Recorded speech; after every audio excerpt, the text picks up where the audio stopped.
ನಿಲ್ಲುತ್ತದೆ. ಸರ್ವೋದಯ ಪಕ್ಷನ ಕಟ್ಟಕ್ಕೆ ಇದರಂಥ ಅವಕಾಶ ಇನ್ಯಾವುದೂ ಇಲ್ಲ. ಯಾವ ಪಕ್ಷಗಳು ಅಧಿಕಾರಕ್ಕೆ, ಯಾವೇ ಪಕ್ಷ ಅಧಿಕಾರಕ್ಕೆ ಬರಲಿ, ಇವರು ಅದೇ ಮಾಡೋದು. ಪ್ರತಿಯೊಬ್ಬರು ಅದನ್ನೇ ಮಾಡ್ಕೊಂಡು ಬರ್ತಾ ಇರೋಂಥದ್ದು. ಯಾವುದೇ ರೀತಿ ಬೇರೆ ಬದಲಾವಣೆಗಳನ್ನ ತರಕ್ಕೆ ಏನು ಸಿಸ್ಟಮ್ಸ್ ಅಂತ ಏನಿದ್ರೆ ವ್ಯವಸ್ಥೆಯ ಬದಲಾವಣೆಯನ್ನ ಯಾರು ಮಾಡಕ್ಕೆ ಆಲೋಚನೆನೂ ಮಾಡ್ತಾರ ಅನ್ನೋದು ನನ್ನ ಅಭಿಪ್ರಾಯ.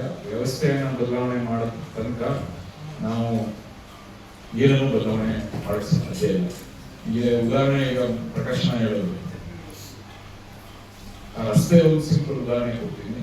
ಆ ರಸ್ತೆ ಬಿಡಿಸಕ್ಕೆ ನಿಮಗೆ ಸರ್ವೆ ಡಿಪಾರ್ಟ್ಮೆಂಟ್ ಬೇಕು, ಪಂಚಾಯತಿಯವರು ಬೇಕು, ಇದು KEB ಡಿಪಾರ್ಟ್ಮೆಂಟ್ ಬೇಕಾಗುತ್ತೆ, ಕಂಬಗಳನ್ನ ಶಿಫ್ಟ್ ಮಾಡೋದಕ್ಕೆ. ಅದಾದ್ಮೇಲೆ ರೆವಿನ್ಯೂ ಡಿಪಾರ್ಟ್ಮೆಂಟ್ ಬೇಕಾಗುತ್ತೆ. ಒಟ್ಟು 4-5 ಡಿಪಾರ್ಟ್ಮೆಂಟು ಆ ಬರೀ ಒಂದು ರಸ್ತೆ ಬಿಡಿಸಕ್ಕೆ ಬೇಕಾಗುತ್ತೆ. ಈ ವ್ಯವಸ್ಥೆಯಲ್ಲಿ ಹೆಂಗೈತೆ ಅಂತ ಹೇಳಿದ್ರೆ, ಇವರಿಂದ ಅಲ್ಲಿಗೆ, ಅಲ್ಲಿಂದ ಯಾಕಾದ್ರೂ ಒಬ್ರು ಕೇಳಿದ್ರೆ ಇಲ್ಲ ಅವ್ನು ಮಾಡಿದ್ರೆ ನಾನು ಮಾಡಕ್ ಸಾಧ್ಯ, ಕಂಬ ತೆಗಿದೇನೆ ನಾನು ಸರ್ವೆ ಮಾಡದೆ ನಾನು ರಸ್ತೆ ಮಾಡ್ಸಕ್ಕಾಗಿಲ್ಲ, ಇನ್ನೊಬ್ರು ಹೇಳ್ತಾರೆ ಸರ್ವೆ ಮಾಡದೆ ನಾನು ಕಂಬ ತೆಗಿಯಕ್ಕಾಗಿಲ್ಲ. ಸಿಂಪಲ್ ಉದಾಹರಣೆ ಕೊಡ್ತಾ ಇರೋದು ಈ ವಿಷಯ ಪ್ರಶ್ನೆ ಹೇಳಲಿಕ್ಕೆ ಹೇಳಿ. ಎಲ್ಲಾರು ಯಾವುದೇ ಆಫೀಸಿಗೆ ನೀವು ಹೋದ್ರೂ ಫೈಲ್ ನನ್ನ ಹತ್ರ ಎಲ್ಲ ಅವ್ರ ಹತ್ರ ಇದೆ, ನೀವು ಹೋಗಿ ಇಸ್ಕೊಂಡು ಬನ್ನಿ, ನಾನು ಕೆಲಸ ಮಾಡ್ಕೊಡ್ತೀನಿ ಅನ್ನೋದು ನಿಮಗೆ ವ್ಯವಸ್ಥೆಯಲ್ಲಿರೋಂಥ ನಿಮಗೆ ದಿನನಿತ್ಯ ನೀವು ನೋಡೋಂಥದ್ದು. ಅದ್ರ ಜೊತೆಗೆ ಈ ಕೆಲಸ ಯಾಕಾಯ್ತು ಅಂದ್ರೆ ಇವು ಇಷ್ಟನ್ನು ಒಟ್ಟಿಗೆ ಇದ್ರು. ಯಾರು ಯಾರ ಮೇಲೂ ಅಲ್ಲೈತೆ ಅವ್ನು ಕೇಳ್ಕಬ ಅಥವಾ ಅವ್ನು ತಗಬ ಅವ್ರನ್ನ ಕರ್ಕೊಬರ್ಲಿ ಅಂತ ಯಾರು ಹೇಳಿಲ್ಲ. ಎಲ್ಲ ಅಲ್ಲೇ ಇದ್ದಿದ್ದಕ್ಕೋಸ್ಕರ ಆ ಕೆಲಸಗಳು ಸುಲಭವಾಗಿ ಇಮಿಡಿಯೇಟ್ ಆಗಿ ಆಯ್ತು. ಇದನ್ನ ಯಾಕೆ ಈ ಕಾರ್ಯಕ್ರಮನ ರೂಪಿಸ್ಕೊಂಡ್ವಿ ಅಂತ ಹೇಳಿದ್ರೆ, ನಮ್ಮ ಮನೆಗೆ ಬೆಳಿಗ್ಗೆ ಎದ್ದು ಜನರು ಬರ್ತಾ ಇದ್ದಾಗ ಇದು ನಮ್ಗೆ ಅರ್ಥ ಆಯ್ತು. ಹೋಯ್ತಾ ಏನು ಫೋನ್ ಮಾಡಿ ಹೇಳೋವೆ ಆಯ್ತು ನಾನು ಮಾಡ್ತೀನಿ ಅಂತ ಹೇಳೋರು ಇನ್ನೂ ಹಾಗೆ ಇದ್ದಿಲ್ಲ. ತಿಂಗಳಾಗಲಿ 2 ತಿಂಗಳಾಗಲಿ ಹಾಗೆ ಇರೋದಿಲ್ಲ. ಸೊ ಅವಾಗ ಈ ಕಾರ್ಯಕ್ರಮ ನಾವೇ ತಗೊಂಡು ಯಾರಲ್ಲೂ ದೂರ ಹೇಳಿದ್ರೆ ಅಲ್ಲಿಗೆ ಹೋಗಿ ಮಾಡಿಸ್ಬೇಕು ಅಂತೇಳಿ ಈ ಥರನ ರೂಪರೇಷನ್ ಸಿದ್ಧ ಮಾಡ್ಕೊಂಡು ಮಾಡಿದ್ವಿ. ಯಾವ ಥರ ಮಾಡ್ತೀವಿ ಅಂತ ನಾನು ತೋರಿಸ್ತೀನಿ. ಅದಕ್ಕೆ ಈ ವ್ಯವಸ್ಥೆ ಈಗ ರೈತರ ಸಮಸ್ಯೆ ಬಗ್ಗೆ ಮಾತಾಡಬೇಕು, ಅದ್ರ ಬಗ್ಗೆ ಅದನ್ನು ತೋರಿಸ್ತೀವಿ. ಇವತ್ತೆಲ್ಲ ಎಲ್ಲ ರೈತರು ಸಾಲ ಎಲ್ಲ ಇದ್ದಾರೆ, ಪುನಃ ವಾಪಸ್ ಸಾಲ ಮಾಡಿ. ಸೊ ವ್ಯವಸ್ಥೆ ರೈತನ್ ಹಿಂಗಾಗೈತೆ ಅಂತ ಹೇಳಿದ್ರೆ, ಒಂದು ಉದಾಹರಣೆ ತಗೋತೀನಿ ಅಷ್ಟೇ. ರೈತ ಒಬ್ಬ ಬಿಟ್ಟು ಮಿಕ್ಕಿದವ್ರು ಎಲ್ಲರೂ ಅವ್ರ ಬೆಲೆನ ನಿಗದಿ ಮಾಡ್ತಾರೆ. ಆದ್ರೆ ರೈತನಿಗೆ ಬೆಲೆ ನಿಗದಿ ಮಾಡೋರು ಯಾರು ತಗತ್ತಾರೆ ಅವರು ನಿಗದಿ ಮಾಡ್ತಾರೆ. ಇದು ವ್ಯವಸ್ಥೆಯ ಸಮಸ್ಯೆ. ಇದು ಬೇರೆಯವರು ಎಲ್ಲರೂ ಅವ್ರವ್ರ ಬೆಲೆ ನಿಗದಿ ಮಾಡ್ತಾರೆ. ಯಾರು ರೈತರ ಮೇಲೆ ಅವಲಂಬಿತರಾಗಿರೋಂಥ ಪ್ರತಿಯೊಬ್ಬರು, ರೈತ ಮಾತ್ರ ಇಲ್ಲ. ಸೊ ಇದನ್ನ ನನ್ನ ಪ್ರಕಾರ ಇದೆಲ್ಲ ಏನು ಹೇಳ್ತಾ ಇದೀನಿ, ಇದೆಲ್ಲ ನನ್ನ ವೈಯಕ್ತಿಕವಾದ ಅಭಿಪ್ರಾಯಗಳು ಮತ್ತೆ ನಾವು ಏನು ಕಲ್ತ್ಕೊಂಡಿರೋಂಥದನ್ನ ನಿಮ್ಮ ಹತ್ರ ಶೇರ್ ಮಾಡ್ತಿದ್ದೀನಿ. ಸೊ ಇದರದನ್ನ ನಾವು ಯಾವ ರೀತಿ ಇದನ್ನ ಬದಲಾವಣೆ ಮಾಡಬೇಕು ಅಂತ ನೋಡಿದಾಗ, ಈ ಇಡೀ ಸಿಸ್ಟಮ್ ಅನ್ನ ಏನಿದೆ ಅದನ್ನ ಬದಲಾವಣೆ ಈಗ ನಿಮಗೆ ರೈತರ ಸಮಸ್ಯೆ ಅಂತ ಹೇಳಿದ್ರೆ ಬರೀ ಒಂದು ಡಿಪಾರ್ಟ್ಮೆಂಟ್, ರೈತರ ಸಮಸ್ಯೆ ಅಂದ್ರೆ ಯಾವ ಡಿಪಾರ್ಟ್ಮೆಂಟ್ ಯಾಕೆ ಹೋಗ್ತದೆ ನಿಮಗೆ ಯಾರಾದ್ರೂ ಹೇಳಿ.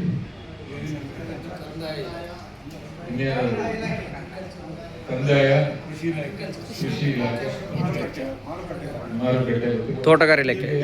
ಒಂದು ಎಲ್ಲರೂ ಹೇಳಿದ್ರೆ ಇಲ್ಲ ಸರ್. ಈಗ ರೈತರ ಜೀವನ ಸರಿಪಡಿಸಕ್ಕೆ ಯಾವ್ಯಾವ ಡಿಪಾರ್ಟ್ಮೆಂಟ್ ಅಂತ ಹೇಳಿ. ಒಂದು ಡಿಪಾರ್ಟ್ಮೆಂಟ್, ಈಗ ರೈತರ ಸಮಸ್ಯೆ ಇದೆ ಒಂದು ಡಿಪಾರ್ಟ್ಮೆಂಟ್ ಅಂದ್ರೆ ಕೆಲಸ ಆಯ್ತು. ನೀವೇ ಹೇಳಿದ್ರಿ, ಈಗ ರೆವಿನ್ಯೂ ಹೇಳಿದ್ರಿ, ತೋಟಗಾರಿಕೆ ಹೇಳಿದ್ರಿ, ಕೃಷಿ ಇಲಾಖೆ ಹೇಳಿದ್ರಿ, APMC ಹೇಳಿದ್ರಿ, KPTCL, ನೀರಾವರಿ. ಇವು ನಮ್ಮ ದುರಂತ ಏನಂದ್ರೆ ಇವು ಯಾರು ಒಂದ್ಸತಿನೂ ಒಬ್ರಿಗೊಬ್ರು ಕೂತ್ಕೊಂಡು ಮಾತಾಡೋದಿಲ್ಲ. ಈ ಸಮಸ್ಯೆನ ಇಟ್ಕೊಂಡು ಈ ರೈತರ ಸಮಸ್ಯೆ ಇದೆ, ರೈತರ ಸಮಸ್ಯೆನ ಯಾವ ತರ ಪರಿಹಾರ ಮಾಡಬೇಕು ಅಂತೇಳಿ ಇವ್ರು ಯಾರು ಒಂದು ರೂಮಲ್ಲಿ ಕುತ್ಕೊಂಡು ಆ KDP ಮೀಟಿಂಗ್ ಅಲ್ಲಿ ಒಂದು ದಿನ ಬಿಟ್ರೆ ಬೇರೆ ಡಿಪಾರ್ಟ್ಮೆಂಟ್ ಬಿಡಿ, ನೀರಾವರಿ ಡಿಪಾರ್ಟ್ಮೆಂಟ್ ಅಲ್ಲಿ ಕುಡಿಯೋ ನೀರು, ಮೈನರ್ ಇರಿಗೇಷನ್, ಮೇಜರ್ ಇರಿಗೇಷನ್ ಕೂತ್ಕೊಂಡು ಮಾತಾಡೋದು ಯಾವತ್ತು. ಯಾಕೆಂದ್ರೆ ನಮ್ಮ ವ್ಯವಸ್ಥೆನೇ ಆ ಥರ ಮಾಡಿಟ್ಟಿದ್ದೀವಿ. ಸೊ ಇದು ರೈತನ ವ್ಯವಸ್ಥೆ, ರೈತನಿಗೆ ಅವನ ಬದುಕನ್ನ ಸರಿಪಡಿಸ್ಬೇಕು ಅಂತ ಹೇಳಿದ್ರೆ ಇಷ್ಟು ಡಿಪಾರ್ಟ್ಮೆಂಟ್ ಕೂತ್ಕೊಂಡು ಮಾತಾಡಿ ಸಮಸ್ಯೆನ ಪರಿಹಾರ ಮಾಡಬೇಕು ಅನ್ನೋದನ್ನ ಮುಂದಿಡಬೇಕು. ಪ್ರತಿ ಡಿಪಾರ್ಟ್ಮೆಂಟ್ ಏನ್ ಮಾಡ್ತೀವಿ ಈಗ ಕೃಷಿ ಏನು ಅಗ್ರಿಕಲ್ಚರ್ ಡಿಪಾರ್ಟ್ಮೆಂಟ್ಗೆ ಗ್ರಾಂಟ್ ಬರ್ತದೆ, ಇಷ್ಟು ಫಲಾನುಭವಿಗಳಿಗೆ ನೀವು ಇಷ್ಟನ್ನ ಕೊಡಬೇಕು ಅಥವಾ ದುಡ್ಡನ್ನ ಕೊಡಬೇಕು ಅಂತ ಕಳಿಸ್ತೀವಿ. ಅಧಿಕಾರಿಗಳು ಏನ್ ಮಾಡ್ತಾರೆ, ನಾನು ಫಲಾನುಭವಿಗಳಿಗೆ ದುಡ್ಡು ಕೊಟ್ಟೆ ಆಯ್ತು ಅಷ್ಟೇ ಅಂತದೆ. ಫಲಾನುಭವಿಗಳಿಂದ ನಾನು ಏನು ರೈತರಿಗೆ ಅನುಕೂಲ ಮಾಡ್ತೀವಿ ಅಂತ ಸರ್ಕಾರನೂ ಕೇಳ್ತಲ್ಲ, ನಾವು ಅಧಿಕಾರಿಗಳನ್ನೂ ನಾವು ಕ್ವೆಶ್ಚನ್ ಮಾಡ್ತಾ ಇಲ್ಲ. ಸೊ ಇದು ಅಂದ್ರೆ ಸಣ್ಣ ಸಣ್ಣ ಉದಾಹರಣೆಗಳನ್ನ ನಿಮ್ಗೆ ನೀವು ದಿನನಿತ್ಯ ನೋಡುವಂಥದ್ದನ್ನ ನಿಮ್ಗೆ ಹೇಳ್ತಾ ಇದ್ದೀನಿ. ಆಮೇಲೆ ಡಿಜಿಟೈಸೇಷನ್ ಅಂತ ಪೂರ್ತಿ 16,000 ಕೋಟಿ ಖರ್ಚು ಮಾಡಿದ್ದೀವಿ ನಾವು. ನನ್ನ ಪ್ರಕಾರ ಡಿಜಿಟೈಸೇಷನ್ ಹಾಗೇ ಇಲ್ಲ. ಡಿಜಿಟೈಸೇಷನ್ 1 ಪೈಸಾನು ಆಗಿಲ್ಲ ನನ್ನ ಪ್ರಕಾರ. ಯಾಕೆ ಹೇಳ್ತೀನಿ, ಸುಮ್ಮನೆ ಈಗ RTC ರೆವಿನ್ಯೂ ಡಿಪಾರ್ಟ್ಮೆಂಟ್ ಹೇಳಿದೆ, RTC ತಿದ್ದುಪಡಿ ಮಾಡಿಸ್ಬೇಕಾದ್ರೆ 16 ಟೇಬಲ್ ಹೋಗುತ್ತೆ. ಡಿಜಿಟೈಸೇಷನ್ ಆಗಿದ್ದಾಗ ಮುಂಚೆ ಟೇಬಲ್ ಟು ಟೇಬಲ್ ಹೋಯ್ತಾ ಇದ್ದು, ಇವತ್ತು ಲಾಗಿನ್ ಟು ಲಾಗಿನ್ ಹೋಯ್ತಾ ಇದ್ದೀವಿ ಅಷ್ಟೇ. ಇವತ್ತೂ 16 ಟೇಬಲ್, ಅವತ್ತೂ 16 ಟೇಬಲ್. ಸೊ ಅದರಿಂದ ಬದಲಾವಣೆ ಅಂತೇನೆ. ಮುಂಚೆ ಫೈಲ್ ಕೊಡ್ತಾ ಇದ್ದೋ, ಇವಾಗ ಕಂಪ್ಯೂಟರ್ಲಿ ಆಟೋಮೆಟಿಕ್ ಆಗಿ ಫೈಲ್ ಕಳಿಸ್ತದೆ ಅಷ್ಟೇ. ಪುನಃ ನಾವು ಹೋಗಿ ಆ ಟೇಬಲ್ ಹತ್ರ ನಿಂತಿರೋದು, ಅಪ್ಪ ನೀನ್ ಮಾಡಪ್ಪ ಹೇಳಿ ನನಗೆ ಫೋನ್ ಮಾಡಿಸ್ತಾರೋ, ಬೇರೆಯವ್ರಿಗೆ ಫೋನ್ ಮಾಡಿಸ್ತಾರೋ, ಇನ್ಫ್ಲೂಯೆನ್ಸ್ ಮಾಡಿಸ್ಬೇಕು, ಕಾಸು ಕೊಡಬೇಕು, ಕೆಲಸ ಮಾಡಿಸ್ಬೇಕು. ಇದು ಸಮಸ್ಯೆ. ಅಂದರೆ ಡಿಜಿಟೈಸೇಷನ್ ನಿಜವಾಗ್ಲೂ ಹಾಗೆ ನನಗೆ ಅರ್ಥ ಆಗಿರೋಂಗೆ ನನ್ನ ವೈಯಕ್ತಿಕ ಅಭಿಪ್ರಾಯ. ಮತ್ತೆ ಹೇಳ್ತಾ ಇದ್ದೀನಿ, ಯಾಕಂದ್ರೆ ಅದನ್ನ ಸೊ ಇದನ್ನ ಸರಿಪಡಿಸೋದು ಹಿಂಗೆ. ನಾವು ಈಗ 16 ಸ್ಟೆಪ್ ಆಗಿರೋದನ್ನ 1 ಸ್ಟೆಪ್ 2 ಸ್ಟೆಪ್ ಅಲ್ಲಿ ಮಾಡಕ್ ಸಾಧ್ಯ ಇದೆ ಡಿಜಿಟೈಸೇಷನ್ ಮೂಲಕ. ಅದನ್ನ ಯಾಕೆ ನಾವು ಮಾಡ್ತಾ ಇಲ್ಲ? ಯಾಕೆ ಅಂದ್ರೆ ಗೇಟ್ಗಳು ಇಟ್ಕೊಂಡ್ರೆ ಯಾಕೆ ಇಟ್ಕೊಂಡ್ರೆ ಗೇಟ್ ಪಾಸ್ ಕೊಡಬೇಕ, ಗೇಟ್ ತೆಗೀತು, ಗೇಟ್ ಪಾಸ್ ಇದೆ. ಸೊ ಇದನ್ನ ನಾವು ಪ್ರಶ್ನೆ ಮಾಡೋಕ್ಕೆ ಶುರು ಮಾಡೋದು. ಇದನ್ನ ಗೇಟ್ ಪಾಸ್ ಈಗ ನಾನೇ ಒಂದೇ ಒಂದು ಲೆಟರ್ನ ಸುಮ್ಮನೆ ಮೈನರ್ ಇರಿಗೇಷನ್ ಡಿಪಾರ್ಟ್ಮೆಂಟ್ಗೆ ಹೋಗ್ತಾ ಮಿನಿಸ್ಟ್ರು ಸೈನ್ 1,70,00,000 ರೂಪಾಯಿಗೆ ಯಾವುದೋ ಒಂದು ಸಣ್ಣ ಟ್ಯಾಂಕ್ನ ರೆಡಿ ಮಾಡಬೇಕಿತ್ತು. ಅವರು ಆಯ್ತು ಓಕೆ ಹೋಗ್ತೀನಿ ಅಂತ. ನಾನು ಇದನ್ನ ಅರ್ಥ ಮಾಡ್ಕೊಳ್ಳೋಕ್ಕೆ ಪ್ರತಿ ಟೇಬಲ್ಗೂ ನಾನೇ ಲೆಟರ್ ತಗೊಳ್ಳೋದು, ಏನ್ ಬರೀತಾರೆ ನೋಡಕ್ಕೆ ಅಂತ. ಅದ್ರಲ್ಲಿ ಏನ್ ಬರೆದ್ರು, ಹಿಂದೆ ಏನ್ ಬರ್ದಿದ್ರು ಅದನ್ನೇ ಕಾಪಿ ಮಾಡ್ಕೊಂಡು ಪೇಸ್ಟ್ ಮಾಡಿ ಇವ್ರ ಹೆಸರು ಹಾಕ್ಬಿಟ್ಟು ಕಳಿಸ್ತಾರೆ. ಈ ಲಾಗಿನ್ ಈ ಫೈಲ್ ಈ ನಂಬರ್ ಈ ಆಫೀಸ್ ಈ ನಂಬರ್ ಅಂತ ಕೊಡ್ತಾರೆ. ಯಾರೋ ಮಿನಿಸ್ಟರ್ ಲೆಟರ್ ಹಾಕಿದ ತಕ್ಷಣ ಅಲ್ಲಿ ಒಂದು ಈ ನಂಬರ್ ಅಂತ ಕೊಡ್ತಾರೆ. ಫೈಲ್ ನಂಬರ್ ಏನಾಗ್ತದೆ, ಡಿಪಾರ್ಟ್ಮೆಂಟ್ ಹೋಗ್ತೀವಿ. ಆ ಡಿಪಾರ್ಟ್ಮೆಂಟ್ ಅಲ್ಲಿ ಎಲ್ಲರಿಗೂ ಹೋಗ್ಬೋದು, ಅಂಡರ್ ಸೆಕ್ರೆಟರಿ, ಇಂಜಿನಿಯರು, ಇವೆಲ್ಲ. ಸೊ ಪ್ರತಿಯೊಬ್ಬರು ಹಿಂದೆ ಏನ್ ಬರ್ತೀವಿ, ಫಸ್ಟ್ ಒಂದು ಬರ್ತಾ ಸರಿ ಇದೆ ಸರಿ ಇಲ್ಲ ಅಂತ, ಎರಡನೇವರು ಅದನ್ನೇ ಕಾಪಿ ಮಾಡಿ ಪೇಸ್ಟ್ ಮಾಡ್ಬಿಟ್ಟು ಅವ್ರ ಹೆಸರು ಹಾಕ್ಬಿಟ್ಟು ಮುಂದಕ್ಕೆ ಕಳಿಸ್ತಾರೆ. ಹೌದು, ಅದು ಮುಂದಕ್ಕೆ ಕಳ್ಸಕ್ಕೆ ಏನ್ ಮಾಡ್ಬೇಕು, ಕಾಸು ಕೊಡ್ಬೇಕು ಅವನಿಗೆ. ಫಸ್ಟಿಗೆ ಯಾರಿಗೂ ಇರ್ತಾನ ಅವನೇ. ಸೊ ಇಲ್ಲಿ ಬೇಕಾಗಿರೋದೇನು, ನನಗೆ ಬೇಕಾಗಿರೋದು ಎರಡೇ. ಒಂದು ದುಡ್ಡು, 1,70,00,000 ರೂಪಾಯಿ ದುಡ್ಡು ಇದೆಯಾ ಬಜೆಟ್ ಅಲ್ಲಿ, ದುಡ್ಡು ಕೊಡ್ತೀರಾ ಅಂತ. ಎರಡನೇದು ಇಂಜಿನಿಯರಿಂಗ್ ಡಿಪಾರ್ಟ್ಮೆಂಟ್ ಇಂದ ಇದು ಸರಿಗಿದೆ, ಈ ಪ್ರಾಜೆಕ್ಟ್ ಸರಿಗಿದೆ ಇಲ್ಲ ಅನ್ನೋದು ಎರಡೇ ಬೇಕಾಗಿರೋದು ನಮಗೆ. ಅದಕ್ಕೆ 13 ಜನರ ಹತ್ರ ನಾನು ಹೋಗಬೇಕಾಗಿಲ್ಲ. ಇವೆರಡೂ ಮಿನಿಸ್ಟ್ರು ಬರೆದಾಗಲೇ ನನಗೆ ಕೊಡ್ಬೋದು. ಯಾಕೆಂದ್ರೆ ಇಂಜಿನಿಯರಿಂಗ್ ಡಿಪಾರ್ಟ್ಮೆಂಟ್ ಅವರು ಆಗಲೇ ಇದು ಪ್ರಾಜೆಕ್ಟ್ ಸರಿಗಿದೆ, ಡಿಸೈನಿಂಗ್ ಇದೆ, ಮಾಡ್ಬೋದು ಅಂತ ಆಗಲೇ ಕೊಟ್ಟಿದ್ರು. ಮಿನಿಸ್ಟರ್ ಹತ್ರ ದುಡ್ಡು ಬಜೆಟ್ ಇದೆ ಅಂತ ಅವ್ರು ಸೈನ್ ಮಾಡಿದ್ರು. ಅದಾಗಿದ ತಕ್ಷಣ ನಾಳೆ ಕೆಲಸ ಶುರು ಮಾಡಬೇಕಿತ್ತು.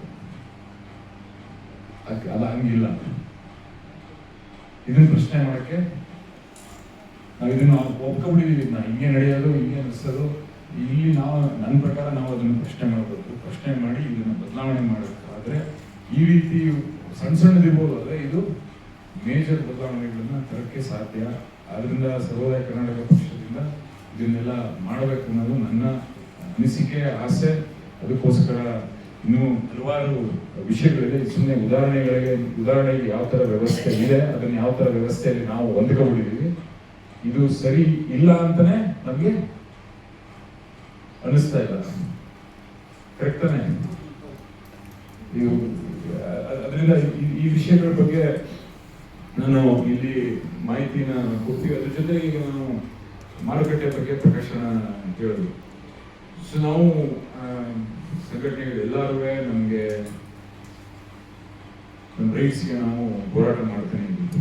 ನಾವು ರೈತ ಸಂಘಟನೆ ಉದಾಹರಣೆಗೆ ಈ ಗೋಕಾಕಲ್ಲಿ ನಮ್ಮ ಕಬ್ಬು ಹೋರಾಟ ನಡೀತು. ಅಲ್ಲಿ ಲಕ್ಷಾಂತರ ಜನರು ಬಂದರು. 11 ದಿನಗಳ ಕಾಲ ಹೋರಾಟ ನಡೀತು. ಸರ್ಕಾರಕ್ಕೆ ಬಂದು ನಾವು ಮನವಿ ಕೊಟ್ಟು CM ಹತ್ರ ಮಾತಾಡೋದು, ಅವರು 200 ರೂಪಾಯಿ ಫಿಕ್ಸ್ ಮಾಡಿ ಜಾಸ್ತಿ ಮಾಡಬೇಕು ಅಂತ ಹೇಳೋದು. 100 ರೂಪಾಯಿ ಜಾಸ್ತಿ ಮಾಡಿ, 50 ರೂಪಾಯಿ ಸರ್ಕಾರ, 50 ರೂಪಾಯಿ ಕಾರ್ಖಾನೆ ಮಾಲೀಕರು ಕೊಡಬೇಕು ಅಂತ. ಸರ್ಕಾರ 50 ರೂಪಾಯಿ ಕೊಟ್ಬಿಟ್ಟು ಕಾರ್ಖಾನೆ ಮಾಲೀಕರು ಕೇಸ್ ಹಾಕೊಂಡು ಕೋರ್ಟ್ ಹೋಗಿದ್ದಾರೆ.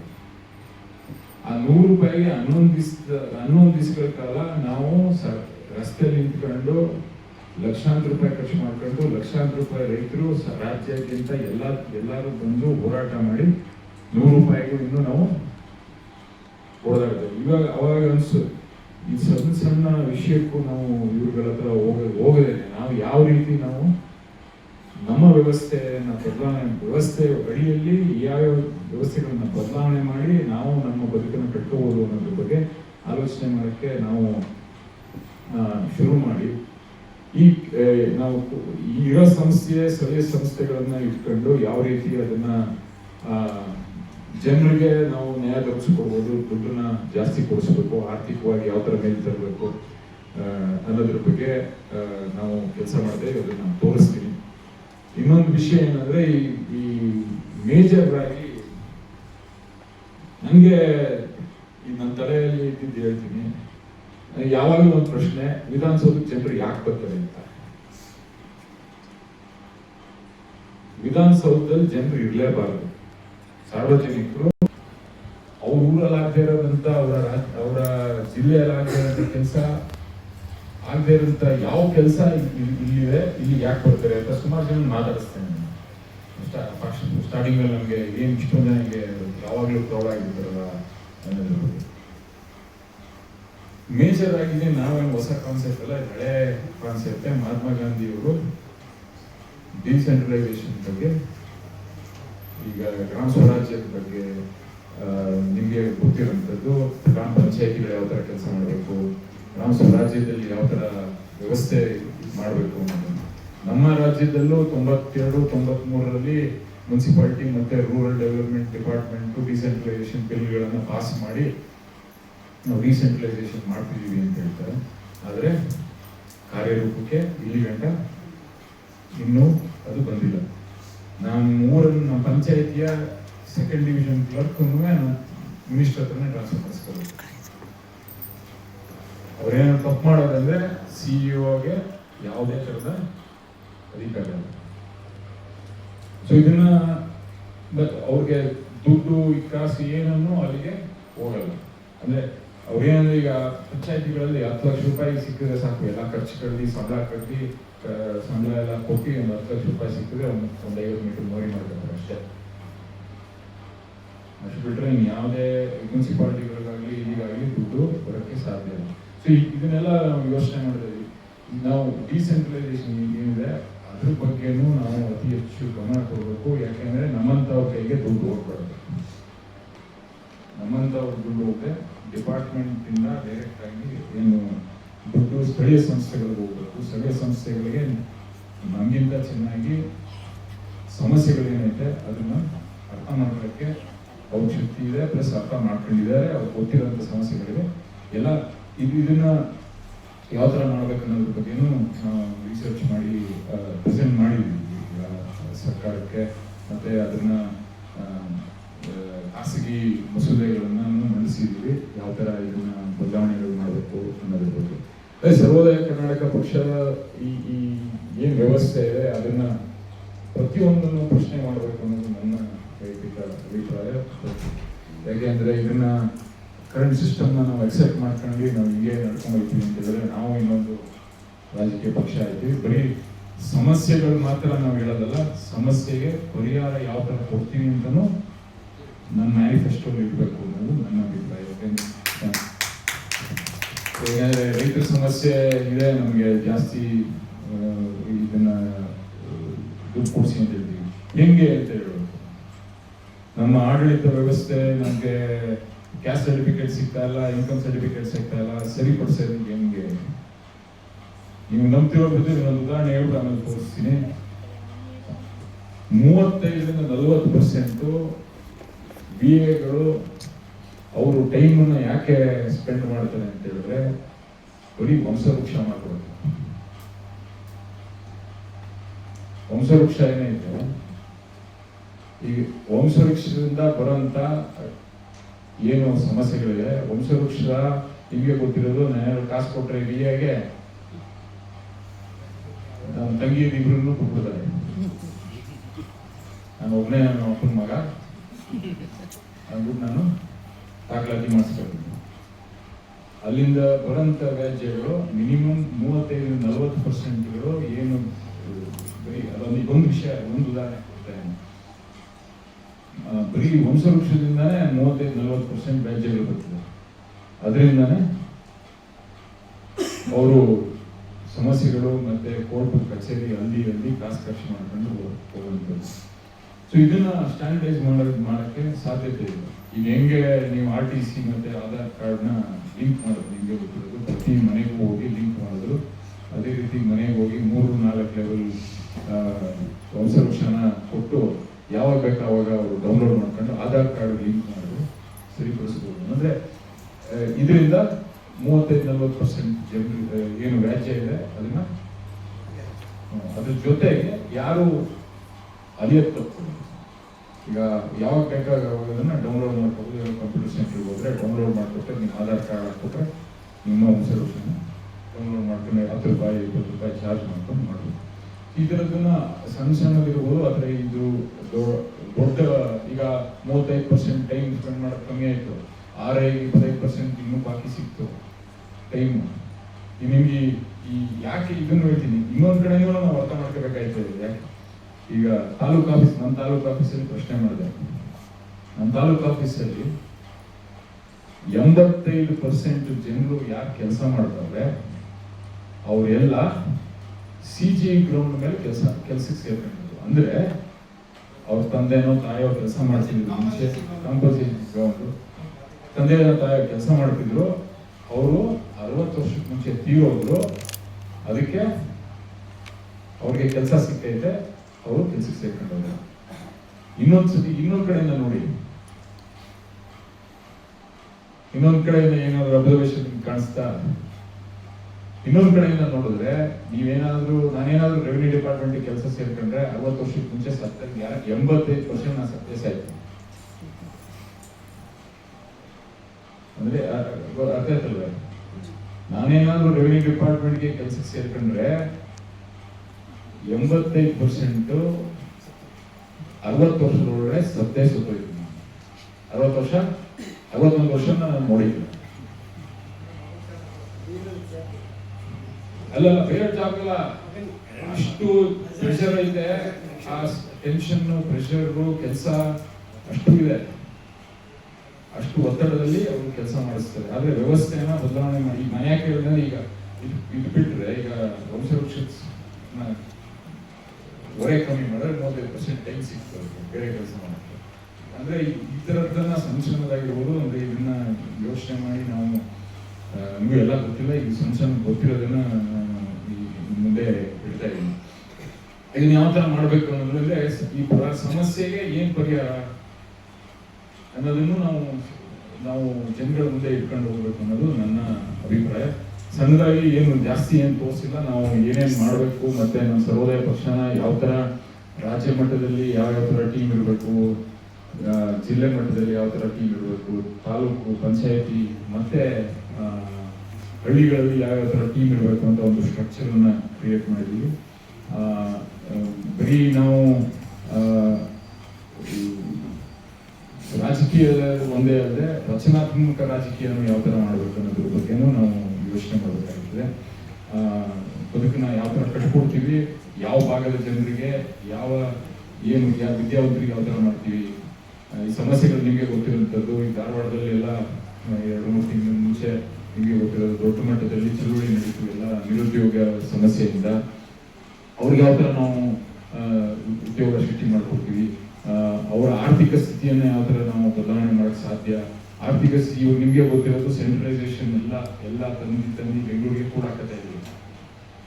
ಅಂದರೆ ನಮ್ದೇನು ಡಿಸೆಂಟ್ರಲೈಸೇಷನ್ ವಿರುದ್ಧ ನಾವು ಮಾಡ್ತಾ ಇರೋಂಥದ್ದು ಕೆಲಸ. ಅಂದರೆ ಸ್ಥಳೀಯವಾಗಿ ಹಳ್ಳಿಯಲ್ಲಿ ಸಣ್ಣ ಕೈಗಾರಿಕೆಗಳ ಮೂಲಕ ವಿಶ್ವೇಶ್ವರಯ್ಯ ಅವರು ಹೇಳಿದರು, ಮಹಾತ್ಮ ಗಾಂಧಿ ಅವರು ಹೇಳಿದರು, ಸಣ್ಣ ಕೈಗಾರಿಕೆಗಳನ್ನ ಮೂಲಕ ಮಾತ್ರ ಅಂಬೇಡ್ಕರ್ ಅವರು ಹೇಳಿದರು ಮೂಲಕನೇ ನಾವು ನಮ್ಮ ಹಳ್ಳಿಗಳನ್ನ ಬೆಳೆಸಕ್ಕೆ ಸಾಧ್ಯ, ನಮ್ಮ ದೇಶನ ಬೆಳೆಸಕ್ಕೆ ಸಾಧ್ಯ ಅನ್ನೋದ್ರ ಬಗ್ಗೆ. ಸೊ ಇದನ್ನ ಬಿಟ್ಟು ನಾವೆಲ್ಲರೂ ಬೆಂಗಳೂರಿಗೆ ತಗೊಂಡು ಕೂಡಾಕತ್ತೆ.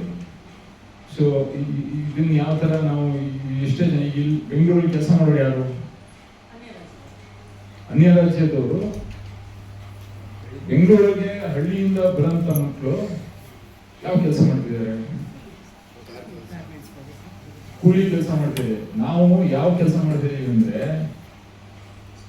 ಏನು IT BT 15% ಏನು ಇದ್ದಾರೆ ಅವ್ರಿಗೆ ಸಪೋರ್ಟ್ ಸಿಸ್ಟಮ್ ಆಗಿ ನಾವು ನಿಂತಿದ್ದೀವಿ ಅಷ್ಟೇ. ಅವ್ರಿಗೆ ಡೆಲಿವರಿ ಮಾಡೋದಾಗ್ಲಿ, ಕ್ಯಾಬ್ ಓಡಿಸೋದಾಗ್ಲಿ, ಅಥವಾ ಅವ್ರ ಮನೆ ಕೆಲಸ ಮಾಡ್ಕೊಡೋದಾಗ್ಲಿ, ಅಥವಾ ಅವ್ರಿಗೆ ಲಾಂಡ್ರಿ ಸರ್ವಿಸ್ ಮಾಡೋದಾಗ್ಲಿ, ಇದನ್ನ ಮಾಡೋಕ್ಕೆ ಯಾಕೆ ಅಂದ್ರೆ ಆ ಕ್ಯಾಪಿಟಲಿಸ್ಟ್ಗಳು ಏನು ದೊಡ್ಡ ದೊಡ್ಡ ಸಂಸ್ಥೆ ಮಾಲೀಕರುಗಳಿಗೆ ಜನರು ಬೇಕು, ಇಂಜಿನಿಯರ್ಗಳು ಬರ್ತಾರೆ, ಡಾಕ್ಟರ್ಗಳು ಬರ್ತಾರೆ, ಅವ್ರಿಗೆ ಸಪೋರ್ಟ್ ಸಿಸ್ಟಮ್ ಆಗಿ ನಮ್ಮ ಹಳ್ಳಿಯ ಜನರನ್ನ ತರುವಂತ ಒಂದು ಇದು ಕೂಡ ಆಗ್ತದೆ. ಇದು ಆಯ್ತಿರಂತ ಈ ವ್ಯವಸ್ಥೆ ಇವಾಗ ಆಯ್ತಾ ಇರೋದು. ಅದನ್ನ ಮಾಡಿ ಡಿಸೆಂಟ್ರಲೈಸೇಷನ್ ಮಾಡಿ ನಾವು ಮಾಡಿದ್ರೆ ಮಾತ್ರ ನಮ್ಗೆ ಏನಾದ್ರು ಒಂದು ನಮ್ಮೂರಲ್ಲೇ ಇಲ್ಲಿ 30,000 ದುಡಿಯೋ ಬದಲು ನಮ್ಮೂರಲ್ಲಿ 15,000 ಕೊಟ್ಟರೆ ನಿಮ್ಮದೇ ಆಗಿರ್ತದೆ, ಬರೀಗಿಲ್ಲ ಬೆಂಗಳೂರಿಗೆ. ಸೊ ಈ ತರದ್ದು ಯಾವ ತರ ಸಣ್ಣ ಕೈಗಾರಿಕೆಗಳನ್ನ ಮಾಡಬೇಕು, ಎಕನಾಮಿಕಲಿ ಯಾವ ತರ ಮಾಡಬೇಕು ಅನ್ನೋದನ್ನು ಯೋಚನೆ ಮಾಡಿದೀವಿ. ಅದನ್ನ ಮುಂದೆ ನಿಮ್ಗೆ ತಿಳಿಸ್ಕೊಡ್ತೀವಿ. ಅದು ಸಣ್ಣದಾಗಿ ಏನೇನು ಮಾಡ್ತಿದ್ದೀವಿ ನಿಮ್ಗೆ ನೋಡಿದ್ರೆ ಗೊತ್ತಾಗುತ್ತೆ ಅನ್ನೋದಕ್ಕೋಸ್ಕರ ಒಂದೆರಡು ತೋರಿಸ್ತೀನಿ. ತೋರಿಸ್ಬಿಟ್ಟು ಪ್ರಶ್ನೆಗಳಿದ್ರೆ ನಾನು ಕೇಳ್ತೀನಿ.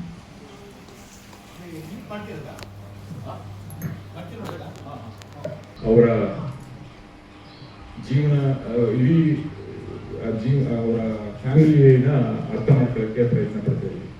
ಇಲ್ಲೇನೇನು ಕೇಳ್ತಾ ಇದೀವಿ, ಮನೆಗೆ ಹೋಗಿ ಇದು ಇವಾಗ ನಡೀತಾ ಇರೋಂಥದ್ದು ಈ ಪಂಚಾಯತಿ ಮಟ್ಟದಲ್ಲಿ ನಾವೇನ್ ಮಾಡಿದೀವಿ, ವೋಟರ್ ಲಿಸ್ಟ್ ಅನ್ನ ಲೋಡ್ ಮಾಡ್ಕೊಟ್ಟಿದ್ದೀವಿ ಆ ಊರಿಗೆ. ಮತ್ತೆ ಆ ಪಂಚಾಯತ್ ನಮ್ಮ ಕ್ಷೇತ್ರದ ಪೂರ್ತಿ ವೋಟರ್ ಲಿಸ್ಟ್ ಅನ್ನ ನಾವು ಹಾಕೊಂಡಿದ್ದೀವಿ.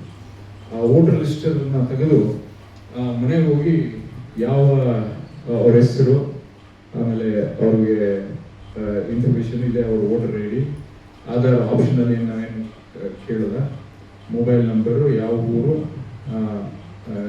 ಪೋಲಿಂಗ್ ಬೂತ್ ಯಾವುದು ಅನ್ನೋದನ್ನು ನಾವು ತಗೊಳ್ತಾ ಇದ್ದೀವಿ. ಅದ್ರ ಜೊತೆಗೆ ನೆಕ್ಸ್ಟು ಕುಟುಂಬ ಮುಖ್ಯಸ್ಥರು ಯಾರು, ನಾನೇನಾ ಬೇರೆಯವರ ಅನ್ನೋದನ್ನ, BPL APL, ಸಸ್ಯಾಹಾರಿ ಮಾಂಸಾಹಾರಿ, ಇದನ್ನ ಸ್ವಂತ ಮನೆ ಇದೆಯಾ ಇಲ್ವಾ ಅನ್ನೋದನ್ನು ತಗೊಳ್ತಾ ಇದ್ದೀವಿ. ಇಡೀ ಜೀವನನ ಮ್ಯಾಪ್ ಮಾಡಿದ್ವಿ. ಅಂದ್ರೆ ಪ್ರತಿಯೊಂದು ವಿದ್ಯಾಭ್ಯಾಸ ಏನಿದೆ, ಆರ್ಥಿಕ ಸ್ಥಿತಿ ಏನಿದೆ, ಸ್ವಯಂ ಉದ್ಯೋಗ ಆಸಕ್ತಿ ಇದೆಯಾ ಇಲ್ವಾ ಅನ್ನೋದನ್ನ, ಜಮೀನು ಎಷ್ಟಿದೆ, ಬೆಳೆಯ ಪದ್ಧತಿಗಳು, ಜಮೀನು ಎಂಟ್ರಿ ಆದ್ಮೇಲೆ ನಾವು ಇದನ್ನ ತೋರಿಸ್ತೀವಿ. ಆಸ್ತಿ ಎಷ್ಟಿದೆ, ಏನಿದೆ, ಸ್ವಂತ ಮನೆ ಇದೆಯಾ, ಆಮೇಲೆ ಈ ಗಾಡಿಗಳು ಏನಿದೆ ಅದನ್ನು ನಾವು, ಅದಕ್ಕೆ ಇನ್ಶೂರೆನ್ಸ್ ಇದೆಯಾ, ಲೈಸೆನ್ಸ್ ಇದೆಯಾ, ಪ್ರತಿಯೊಂದನ್ನು ನಾವು ತಗೊಳ್ತಾ ಇದ್ದೀವಿ. ಇದು ಮೇಜರ್ ಆಗಿ ಇದನ್ನು ತಗೊಳ್ತಾ ಇದ್ದೀವಿ. ಯಾಕೆ ಸ್ವಲ್ಪ ಎಕ್ಸ್ಪ್ಲೇನ್ ಮಾಡ್ಬಿಡ್ತೀನಿ. ಇದಕ್ಕೆ ಅವ್ರ ಮನೆಯಲ್ಲಿ 4 ಜನ 5 ಜನ 6 ಜನ 8 ಜನ ಇದ್ರೆ ತಿಂಗಳಿಗೆ ಎಷ್ಟು ಅವ್ರಿಗೆ ಆಹಾರ ಬೇಕು ನಮ್ಗೆ ಗೊತ್ತು. ಈಗ 4 ಜನ ಮನೆಯಲ್ಲಿ 20 kg ಅಕ್ಕಿ ಸಾಕಾಯ್ತದೆ ಅಷ್ಟು. ಅದನ್ನೆಲ್ಲ ಡೀಟೇಲ್ಸ್ ತಗೋತಿದ್ದೀವಿ. ಯಾಕೆ ಇದು ತಗೋತೀವಿ ಅಂತ ಹೇಳಿದ್ರೆ ನಮ್ಮ ರೈತರು ಇದನ್ನೇ ಸೊಸೈಟಿ ಮೂಲಕ ಮಾಡಿಸ್ತಾ ಇರೋದು. ಸೊಸೈಟಿ ಅದನ್ನು ತೋರಿಸ್ತೀನಿ ಏನು ಅಂತ ಮುಂದೆ ಈ ಇನ್ಫಾರ್ಮೇಶನ್ ತಗೊಂಡು ನಾವು ಹೊರಗಡೆಯಿಂದ ಎಷ್ಟು ತರ್ತಾ ಇದೀವಿ ಉತ್ಪನ್ನಗಳನ್ನ ಸ್ಥಳೀಯವಾಗಿ ಎಷ್ಟನ್ನ ನಾವು ಬೆಳಿತಿದೀವಿ ಅನ್ನೋದನ್ನ ನಾವು ತಿಳ್ಕೊತಾ ಇದೀವಿ. ಸೊ ಸ್ಥಳೀಯವಾಗಿ ಉತ್ಪನ್ನಗಳನ್ನ ಜಾಸ್ತಿ ಮಾಡಿದ್ರೆ ನಮ್ಮ ದುಡ್ಡು ನಮ್ಮ ಊರಲ್ಲೇ ಇರ್ತದೆ ಅನ್ನೋದು ಸರ್ಕ್ಯುಲರ್ ಎಕಾನಮಿ ಅಂತೇನಿದೆ. ಹೊರಗಡೆಯಿಂದ ತಂದು ಮಾರೋದು ನಮ್ಮೂರಲ್ಲಿ ನಾವೇ ಬೆಳ್ಕೊಂತಿದ್ದೆ ದುಡ್ಡನ್ನ ನಾವೇನು ಈಚೆ ತರಬೇಕಾಗಿಲ್ಲ. ಈ ವ್ಯವಸ್ಥೆ ಮಾಡಿದ್ಮೇಲೆ ನಾವು ಸಿಂಪಲ್ ಆಗಿ ನಮ್ಮ ಒಂದು ಉದಾಹರಣೆ ಕೊಡ್ಬೇಕು. ರೈತರಿಗೆ ಭತ್ತಕ್ಕೆ ನಾವು ಎಕ್ಸ್ಪೆರಿಮೆಂಟ್ ಮಾಡಿದ್ವಿ. ಭತ್ತದಲ್ಲಿ 1800 ರೂಪಾಯಿ 1 ಕ್ವಿಂಟಾಲ್ ಅಕ್ಕಿಗೆ ಭತ್ತಕ್ಕೆ ಮಾಡ್ತಾ ಇದ್ದಿದ್ದು ಯಾರು ದಳ್ಳಾಳಿಗಳು ಮಧ್ಯವರ್ತಿಗಳು ತಗೊಂಡೋಗ್ತಾರೆ. MSP ಇಂದ ಕಮ್ಮಿನೇ. MSP 2300 2200 2300. ಈ ಬದಲಾವಣೆ ಮಾಡಿದ್ಮೇಲೆ ನಾವು 3000 ರೂಪಾಯಿನ ಕೊಟ್ಟು ನಾವು ರೈತರಿಂದ ಭತ್ತ ತಗೋತೀವಿ. ಸೊ ಈ ಸಣ್ಣದಾಗಿ ಇದನ್ನ ಬದಲಾವಣೆ ಮಾಡಿ ಪ್ರತಿಯೊಂದು ಪದಾರ್ಥಕ್ಕೂ ನಾವು ಏನು ಉತ್ಪನ್ನಗಳೇನಿದೆ ಅದನ್ನ ಈಗ ಹೆಂಗೆ ಅದನ್ನ ಮಾಡ್ತಾ ಇದೀವಿ ಅಂತ ಹೇಳ್ತೀನಿ. ನೀವು ಕೇಳ್ಬೋದು ಇನ್ನೇನು 1200 ರೂಪಾಯಿ ಯಾರು ಕೊಡ್ತಾರೆ ಅಂತ. ಸೊ ಅದನ್ನ ತೋರಿಸ್ತೀನಿ ಹಿಂಗ್ ಮಾಡ್ತಾ ಇದೀವಿ ಅಂತ. ಇದನ್ನ ಯಾಕೆ ಕಲೆಕ್ಟ್ ಮಾಡ್ತಾ ಇದೀವಿ ಅಂತ ಹೇಳಿದ್ರೆ ಆದಷ್ಟು ನಾನು ಬೆಳೆದಿದ್ದು ಅವ್ರು ತಗೋಬೇಕು, ಅವ್ರು ಬೆಳೆದಿದ್ದು ನಾನು ತಗೋಬೇಕು, ನಮ್ಮ ದುಡ್ಡು ಅವ್ರಿಗೆ ಹೋಗ್ಬೇಕು, ಅವ್ರ ದುಡ್ಡು ನನಗೆ ಹೋದ್ರೆ ನಮ್ಮ ಹಳ್ಳಿಯ ಆರ್ಥಿಕ ಸ್ಥಿತಿ ಮೇಲಕ್ಕೆ ಹೋಯ್ತದೆ. ನಮ್ಮಲ್ಲೇ ದುಡ್ಡು ಅಂದ್ರೆ ನಮ್ಮೂರಿಂದ ಒಂದ್ ಟನ್ ಟೊಮೆಟೊ ತಗೊಂಡೋಗಿ ನಾನು ಮೈಸೂರಿಗೆ ಹಾಕ್ಬಿಟ್ಟು ಬಂದ್ರೆ ನಮ್ಮ ಊರಿಗೆ ಬರೋದು ಅದನ್ನ 100 ರೂಪಾಯಿ ಸೇಲ್ ಮಾಡ್ತೀನಿ ಅನ್ಕೊಳ್ಳಿ. ಅಂದ್ರೆ ಗ್ರಾಹಕರು 100 ರೂಪಾಯಿ ತಗೋತಾರೆ ಅನ್ಕೊಳ್ಳಿ. ಅದ್ರಲ್ಲಿ 30 ರೂಪಾಯಿ ಮಾತ್ರ ವಾಪಸ್ ನಮ್ಮ ಊರಿಗೆ ಬರೋದು. ನಾನು ರೈತ, ಗ್ರಾಹಕ ಇವ್ರು 100 ರೂಪಾಯಿ ಕೊಟ್ಬಿಟ್ಟು ನನ್ನ ಹತ್ರ ತಗೊಳ್ಳೋದು ಮಧ್ಯವರ್ತಿಗಳು ಬೇರೆಯವರಿಂದ ತಗೋತಾರೆ. ಆದ್ರೆ ಅವ್ರು 100 ರೂಪಾಯಿ ಕೊಟ್ಟಿರ್ತಾರೆ. ಆದ್ರೆ ನನಗೆ ಬರೋದು ರೈತನಿಗೆ 30 ರೂಪಾಯಿ. ನಮ್ಮ ಊರಿಗೆ 30 ರೂಪಾಯಿ ಮಾತ್ರ ತಗೋಬೇಕು. ಅವಾಗ 70 ರೂಪಾಯಿ ಅಲ್ಲೇ ಉಳ್ಕೋತು. ಮಧ್ಯವರ್ತಿಗಳು 7-8 ಜನ ಇರ್ತಾರೆ. ಯಾರ್ಯಾರು ಇರ್ತಾರೆ, ಪ್ರಾಸೆಸಿಂಗ್ ಯೂನಿಟ್ ಇರ್ಬೋದು, ಪ್ಯಾಕೇಜಿಂಗ್ ಇರ್ಬೋದು, ಟ್ರಾನ್ಸ್ಪೋರ್ಟೇಷನ್ ಇರ್ಬೋದು, ಎಲ್ಲರಿಗೂ 10 ರೂಪಾಯಿ 20 ರೂಪಾಯಿ ಅದು ಹೋಯ್ತಾರೆ. ಅದನ್ನ 60 ರೂಪಾಯಿ 70 ರೂಪಾಯಿ ಹೆಂಗ್ ಮಾಡೋದು ಅಂತೇಳಿ ನಾವು ನಮ್ಮ ಊರಲ್ಲೇ ಅಷ್ಟು ಹಿಡ್ಕೊಂಡ್ರೆ 30 ರೂಪಾಯಿ ಹೋಗ್ಲಿಲ್ಲ. 70 ರೂಪಾಯಿ ನಮ್ಮ ಹತ್ರ ಇದ್ರೆ ನಮ್ಮ ಆರ್ಥಿಕ ಸ್ಥಿತಿ ಸರಿಪಡಿಸ್ಬೋದು. ಈ ಒಂದು ವಿಷಯ ಇಟ್ಕೊಂಡು ನಾವು ಈ ಬದಲಾವಣೆಗಳನ್ನ ಮಾಡ್ತಾ ಬಂದಿದ್ದೀವಿ. ಅದನ್ನ ಇದರಲ್ಲಿ ಟೆಕ್ನಾಲಜಿನೂ ಯೂಸ್ ಮಾಡ್ತಾ ಇದೀವಿ. ಇದೇನು ಹೊಸ ವಿಷಯ ಏನಿಲ್ಲ. ಇಲ್ಲಿ ಹಿಂದೆ ವಿಷಯನ ಟೆಕ್ನಾಲಜಿ ಮೂಲಕ ತಿಳಿಸ್ಕೊಡೋದು ಅಷ್ಟೇ. ನಾವೇನು ಇಲ್ಲಿ ತನಕ ಎಕ್ಸ್ಪ್ಲೇನ್ ಮಾಡಿದ್ರೆ ಯಾವುದೂ ಹೊಸ ವಿಷಯ ಅಲ್ಲ. ಹಿಂದೆ ಎಲ್ಲ ಮಾಡ್ತಿದ್ದ ವಿಷಯನ ವಾಪಸ್ ಹೋಗ್ರಿ ಅಲ್ಲಿಗೆ ಅಂತ ಸುಮ್ಮನೆ ಒಂದು ಪವರ್ ಪಾಯಿಂಟ್ ಪ್ರೆಸೆಂಟೇಷನ್ ಹಾಕ್ಬಿಟ್ಟು ಹೇಳ್ತಾ ಇದ್ದೀವಿ. ಈ ವಿಷಯನೂ ನಾವು ತಗೋತಿದ್ದೀವಿ. ಆಮೇಲೆ ನೆಕ್ಸ್ಟ್ ಹಣಕಾಸು ಎಷ್ಟು ಸಾಲ ಐತೆ, ಎಷ್ಟೆಷ್ಟು ಸಾಲ, EMI ಎಷ್ಟು ಕಟ್ತಾರೆ ತಿಂಗಳಿಗೆ, ಅದಾದ್ಮೇಲೆ ಆದಾಯ ಎಷ್ಟಿದೆ, ಎಷ್ಟು ತರ ಆದಾಯ ಮೂಲ ಇದೆ, ಬರೀ ವ್ಯವಸಾಯ ಮಾತ್ರ ಮಾಡ್ತಾರ ಅಥವಾ ಹೈನುಗಾರಿಕೆ ಮಾಡ್ತಾರ, ಇದು ಫಿಶರೀಸ್ ಏನಾದ್ರು ಮಾಡ್ತಾರ, ಎಲ್ಲ ತರದನ್ನು ನಾವು ಕ್ಯಾಪ್ಚರ್ ಮಾಡ್ಕೊಂಡು ಅವ್ರಿಗೆ ತಿಳಿಸ್ಕೊಡ್ತಾ ಇದೀವಿ. ಅದಕ್ಕೆ ಯಾಕೆ ಇದನ್ನು ಅಂದ್ರೆ ಆರ್ಥಿಕವಾಗೂ ನಾವು ಅವ್ರಿಗೆ ಸಫಲನಾಗಿ ಮಾಡಬೇಕು ಅನ್ನೋದು, ಅದಕ್ಕೋಸ್ಕರ ತಗೊಳ್ತಾ ಇರೋಂಥದ್ದು. ಸರ್ಕಾರಿ ಸಮಸ್ಯೆಗಳಿದೆ ಅಂದ್ರೆ ಈ ಸರ್ಕಾರಿ ಸಮಸ್ಯೆಗಳನ್ನ ನನ್ನ ಪ್ರಕಾರ ವಿಧಾನಸೌಧ ಖಾಲಿ ಹೊಡೆದಿದ್ದ ದಿವಸ ನಾವು ಸರಿಯಾಗಿ ಕೆಲಸ ಮಾಡ್ತಾ ಇದೀವಿ ಅಂತ. ಸೊ ಅದೇ ರೀತಿ ನಮ್ಮ ಪಂಚಾಯತಿ, ನಮ್ಮ ತಾಲೂಕು ಆಫೀಸು ಖಾಲಿ ಹೊಡಿದ್ರು. ಯಾವತ್ತು ಖಾಲಿ ಹೊಡಿತೈತೆ ನಮ್ಮ ಕಚೇರಿಗಳು ಅವತ್ತು ನಾವು ಕೆಲಸ ಮಾಡ್ತಾ ಇದೀವಿ ಸರಿಗೆ ಅನ್ನೋದು. ನಾವು ವ್ಯವಸ್ಥೆ ಸುಧಾರಣೆ ಮಾಡಿದೀವಿ, ಮತ್ತೆ ನಮ್ಮ ಕೆಲಸ ಸರಿ ಮಾಡ್ತಾ ಇದೀವಿ ಅಂತ ನನಗೆ ನನ್ನ ಅನಿಸಿಕೆ. ಯಾಕಂದ್ರೆ ಇವತ್ತೇನ್ ಮಾಡ್ತೀವಿ, ನಮ್ಮ ವ್ಯವಸ್ಥೆ ಹೆಂಗ್ ನಡೀತದೆ, ಯಾವುದೇ ಸರ್ಕಾರಿ ಕಚೇರಿಗೆ ಹೋಗ್ಬೇಕಾದ್ರೆ ಹೋಗ್ಬಿಟ್ಟು ಏನ್ ಮಾಡ್ತೀವಿ, ಫಸ್ಟ್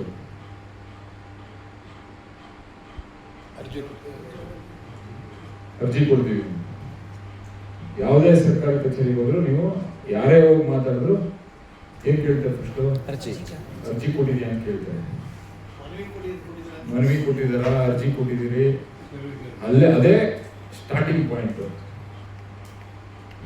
ಅದನ್ನ ಉಲ್ಟಾ ಮಾಡಬೇಕು.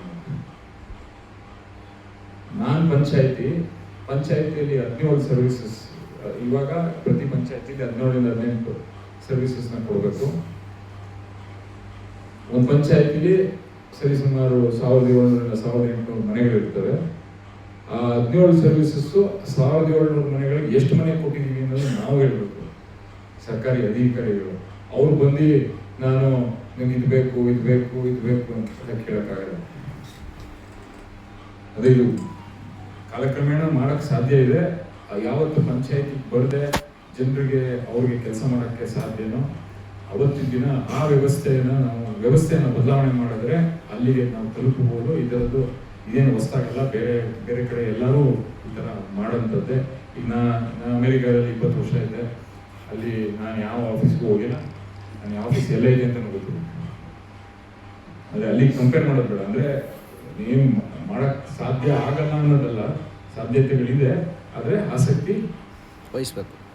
ಎಸ್ಟೋನಿಯಾ ಅಂತ ಒಂದು ಕಂಟ್ರಿ ಇದೆ, ಅದು ಪೂರ್ತಿ ಅವರು ಯಾವ ದೇಶನೂ ಅಷ್ಟು ಮುಂದೆ ಹೋಗ್ತಿಲ್ಲ. ಬ್ರೆಜಿಲ್ ನಾವು ಕಂಪೇರ್ ಮಾಡ್ಕೋಬಹುದು. ಬ್ರೆಜಿಲ್ ವ್ಯವಸ್ಥೆನೂ ನಮಗಿಂತ ಸುಮಾರು ಇನ್ನೂ ಚೆನ್ನಾಗಿದೆ. ಈ ಥರದ್ದನ್ನೆಲ್ಲ ಬೇರೆ ಕಡೆ ಯಾವ್ಯಾವ ಥರ ಮಾಡಿದ್ದಾರೆ ಅನ್ನೋದ್ರ ಬಗ್ಗೆ ನೋಡಿ ಇದನ್ನ ಅರ್ಥ ಮಾಡ್ಕೊಂಡು ಹೇಳ್ತೇನೆ. ಸೊ ಇದು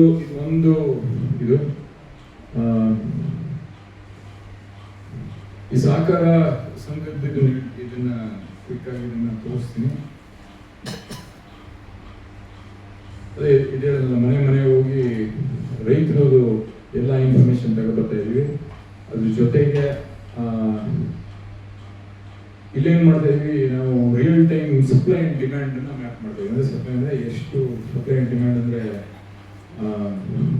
ಎಷ್ಟು ಉತ್ಪಾದನೆ ಮಾಡ್ತಾ ಇದೀವಿ, ಬೇಡಿಕೆ ಎಷ್ಟು, ಇದನ್ನ ಪಂಚಾಯತಿ ಮಟ್ಟದಲ್ಲಿ ಪ್ರತಿ ಹಳ್ಳಿಯ ಮಟ್ಟದಲ್ಲಿ ನಾವು ಹೇಳ್ತಾ ಇದೀವಿ. ಸೊ ಯಾವಾಗ ಇದನ್ನು ತೋರಿಸ್ತೀವಿ ಅಂತ ಹೇಳಿದ್ರೆ ಇದನ್ನೆಲ್ಲ ಪೂರ್ತಿ ಎಕ್ಸ್ಪ್ಲೇನ್ ಮಾಡಬೇಕು. ಇದು ಈ ಮನೆ ಹೋಗಿ ನಾವು ಇದನ್ನ ತೋರಿಸ್ತೀವಿ. ಎಷ್ಟು ಅಕ್ಕಿ ಯೂಸ್ ಮಾಡ್ತಾ ಇದೀವಿ, ರಾಗಿ, ದಾಲ್, ಏನೇನು ಬೇಕು, ಎಷ್ಟೆಷ್ಟು ಯೂಸ್ ಮಾಡ್ತಾ ಇದೀವಿ ಅಂತ ಬರ್ಕೊ ಬಂದಿದ್ದೀವಿ ನಾವು. ಸೊ ಅದ್ರ ಪ್ರಕಾರ ನಾವು ಈ ಸೊಸೈಟಿಗಳ ಮೂಲಕ ಇದನ್ನ ಮಾಡಿಸ್ತಾ ಇದೀವಿ. ಇದೊಂದು ಉದಾಹರಣೆ ನಿಮಗೆ ತೋರಿಸ್ತೀನಿ. ಇದು ಮೊದಲನೇದಾಗಿ ಕಾಣಿಸ್ತಾ ಇದ್ದಲ್ಲ, ಇದು ಹೈಲೈಟ್ ಮಾಡಿದ್ದೀನಿ. ಅದು ಎಣ್ಣೆ, ಏನೋ ನಾವು ಅಡುಗೆಗೆ ಯೂಸ್ ಮಾಡೋ ಎಣ್ಣೆ. ಸಿಂಪಲ್ ಆಗಿ ಅದನ್ನು ಎಕ್ಸ್ಪ್ಲೇನ್ ಮಾಡ್ತೀನಿ. ನಾವು ಪಂಚಾಯತಿಯಲ್ಲಿ ನಮ್ಮ ಊರಲ್ಲಿ ಉಪಯೋಗಿಸ್ತಾರೆ ಎಣ್ಣೆ 980 ಲೀಟ್ರು. ಸ್ಥಳೀಯವಾಗಿ ಉತ್ಪನ್ನ ಮಾಡ್ತಾ ಇರೋದು 120 ಲೀಟ್ರು. ಇನ್ನು 860 ಲೀಟ್ರನ್ನ ನಾವು ಮೈಸೂರಿಗೆ ಹೋಗಿ ಸಂಪೂರ್ ಅಂಗಡಿಯಲ್ಲಿ ತಗೊಬಂದು ನಮ್ಮೂರಲ್ಲಿ ಮಾರ್ತಾ ಇದ್ದೀವಿ. ನಾವೇನ್ ಮಾಡ್ತಾ ಇದೀವಿ ಈಗ, ಅದು ಗೊತ್ತಾಯ್ತು 860 ಲೀಟರ್ ನಮಗೆ ಡಿಮ್ಯಾಂಡ್ ಐತೆ ಅಂತ ಗೊತ್ತು, ಅಂದ್ರೆ ಬೇಡಿಕೆ ಐತೆ ಅಂತ. ಸಪ್ಲೈ ಕೊಡ್ಬೇಕಷ್ಟೇ ನಾವು. ಈಗ ಸಪ್ಲೈ ಮೈಸೂರಿಂದ ಬರ್ತೈತೆ, ಸಪ್ಲೈ ಮೈಸೂರಿಗೆ ಹೋಗೋ ಬದಲು ನಾವು ನಮ್ಮ ಸ್ವಸಹಾಯ ಸಂಘಕ್ಕೆ ಹೇಳ್ತಾ ಇದೀವಿ, ಎಣ್ಣೆಗಳನ್ನ ಹಾಕೊಂಡು ನಮ್ಗೆ ಎಣ್ಣೆ ಕೊಡಿ, ನೀವು ಮಾರ್ಕೆಟ್ ಎಲ್ಲೂ ಹುಡುಕ್ಬೇಡಿ, ನೀವು ಮಾರ್ಕೆಟ್ ಕೊಡ್ತೀವಿ. ಯಾವ ಸ್ವಸಹಾಯ ಸಂಘಕ್ಕೆ ಹೋದ್ರೆ ನೀವು ಏನು ಹೇಳ್ತಾರೆ, ನಾವು ಮಾರ್ಕೆಟ್ ಇಲ್ಲ ಅಂತಾರೆ. ನಾವು ಮಾರ್ಕೆಟ್ ತೋರಿಸ್ತೀವಿ, ನಿಮ್ಗೆ ಎಣ್ಣೆ ಕೊಡಿ, ನಾವು ಮಾರ್ಕ್ ಕೊಡ್ತೀವಿ. ಇದು ಅಂದ್ರೆ ಪ್ರತಿಯೊಂದು ಪದಾರ್ಥಕ್ಕೂ ಪ್ರತಿಯೊಂದು ಇದಕ್ಕೂ ನಾವು ಮಾಡೋಕ್ಕೆ ಸಾಧ್ಯ ಇದೆ. ಅಂದ್ರೆ ಇದು ಯಾಕೆ ಸಾಧ್ಯ ಇದೆ ಅಂದ್ರೆ ಡಿಸೆಂಟ್ರಲೈಸೇಷನ್ ಮಾಡಿದಾಗ. ಅಂದ್ರೆ ಎಲ್ಲಾನು ನಾವು ಕೇಂದ್ರದಿಂದನೇ, ನಾವು ಬೆಂಗಳೂರಿಂದನೇ ಕಂಟ್ರೋಲ್ ಮಾಡ್ತೀವಿ, ಎಲ್ಲ ನಾವು ಇಲ್ಲಿಂದನೇ ಮಾಡ್ತೀವಿ ಅಂದ್ರೆ ಆಗಲ್ಲ. ಸ್ಥಳೀಯ ಸಂಸ್ಥೆಗಳಿಗೆ ಅವರೇ ಎಷ್ಟು ಚೆನ್ನಾಗಿ ನಡೆಸ್ಕೊಂಡು ಹೋಗೋಕ್ಕೆ ಏನೇನು ನಾವು ಪ್ಲಾನ್ಗಳನ್ನು ಕೊಡಬೇಕು, ಅವ್ರು ಯಾವ ಥರ ನಡೆಸ್ಬೇಕು ಅನ್ನೋದನ್ನ ಮಾನದಂಡಗಳನ್ನ ಕೊಟ್ಬಿಟ್ಟು ನಾವು ಅವ್ರಿಗೆ ಫ್ರೀ ಹ್ಯಾಂಡ್ ಕೊಟ್ಕೊಡ್ಬೇಕು. ಅಂದರೆ ಅವ್ರಿಗೆ ಇಷ್ಟ ಒಂದಿಗೆ ಮಾಡಬೇಕು, ಆದರೆ ಈ ಮಾನದಂಡಗಳ ಪ್ರಕಾರ ನೀವು ಮಾಡಬೇಕು ಅನ್ನೋದ್ರ ಬಗ್ಗೆ. ಸೊ ಇದನ್ನ ಅದಕ್ಕೋಸ್ಕರ ಈ ಸ್ವಸಹಾಯ ಸಂಘಗಳು ಮತ್ತು ಕೃಷಿ ಸಹಕಾರ ಪತ್ತಿನ ಸಂಘಗಳಲ್ಲಿ ಇವಾಗ ಕೃಷಿ ಸಹಕಾರ ಪತ್ತಿನ ಸಂಘಗಳಲ್ಲಿ 3 ಮಾಡ್ತಾರೆ. ಒಂದು ಸಾಲ ಕೊಡ್ತಾ ಇದೀವಿ, ಒಂದು ಗೊಬ್ಬರ ಕೊಡ್ತಾ ಇದೀವಿ, ಮತ್ತು ಸರ್ಕಾರದಿಂದ ಬಂದಂಥ ಅಕ್ಕಿ ಮತ್ತು ರಾಗಿನ ಮನೆ ಏನು ಡಿಸ್ಟ್ರಿಬ್ಯೂಟ್ ಮಾಡ್ತಾ ಇದೀವಿ. PDS ಇಷ್ಟು ಬಿಟ್ಟರೆ ಏನೋ ಮಾಡ್ತಾರೆ. ಒಂದು 5% ಸ್ವಸಹಾಯ ಕೃಷಿ ಸಹಕಾರ ಪತ್ತಿನ ಸಂಘಗಳು ಅಂಗಡಿಗಳು ಇಟ್ಕೊಂಡಿರ್ಬೋದು, ಬಟ್ಟೆ ಅಂಗಡಿ ಇರ್ಬೋದು, ಏನೋ ಸಣ್ಣ ಮಾಡ್ಕೊಂಡಿರ್ತಾರೆ. ಅಷ್ಟು ಬಿಟ್ಟರೆ ಮೆಜಾರಿಟಿ ಇದೆ ಮಾಡ್ತಾರೆ. ಸೊ ಅವ್ರಿಗೆ ನೀವು ತಗೋಬೇಕು ಅಂತ ಹೇಳಿದ್ವಿ. ರೈತರು ಏನು ಬೆಳೆ ಬೆಳೆದಂದ್ರೆ ನಾವು ಪಂಚಾಯತಿ ಮಟ್ಟದಲ್ಲಿ MSP ಮತ್ತೆ APMC ನಾವು ಅಲ್ಲೇ ಕೊಡಬೇಕು. APMC ಈಗ ನಾವು ಮೈಸೂರಿಗೆ ಹೋಗ್ತಾ ಆಗ್ತೀವಿ, ನಮ್ಮ ಊರಿಂದ ಎಲ್ಲ ತಗೊಂಡು ಮೈಸೂರಿಗೆ ಆಗ್ತದೆ. ಸೊ ಅದ್ರ ಬದಲು ಪಂಚಾಯತಿ ಮಟ್ಟದಲ್ಲೇ ಅವ್ರು ತಗೋಬೇಕು. ಅಂದರೆ ಯಾಕೆ ಇದನ್ನು ಒತ್ತಿ ಹೇಳ್ತೇನೆ ಅಂದರೆ ಡಿಸೆಂಟ್ರಲೈಸೇಷನ್ ಬಗ್ಗೆ ನಾವು ಅತಿ ಹೆಚ್ಚು ಗಮನ ಹರಿಸಬೇಕು ಅನ್ನೋದು ನನ್ನ ವೈಯಕ್ತಿಕ ಅಭಿಪ್ರಾಯ. ಇದಕ್ಕೆ ಟೆಕ್ನಾಲಜಿಗಳೇನು ಬೇಕು ಅದನ್ನೆಲ್ಲ ನಾವು ಇವಾಗಲೇ ಬಿಲ್ಡ್ ಮಾಡಿದ್ದೀವಿ. ಇದನ್ನ ನನಗೆ ಏನಂದರೆ ಸರ್ವೋದಯ ಕರ್ನಾಟಕ ಪಕ್ಷದಿಂದ ಇದನ್ನ ಇಡೀ ರಾಜ್ಯಕ್ಕೆ ಕೊಡಬೇಕು ಅನ್ನೋದು ನನ್ನ ಅನಿಸಿಕೆ ಮತ್ತು ಆಸೆ. ಇದರಿಂದ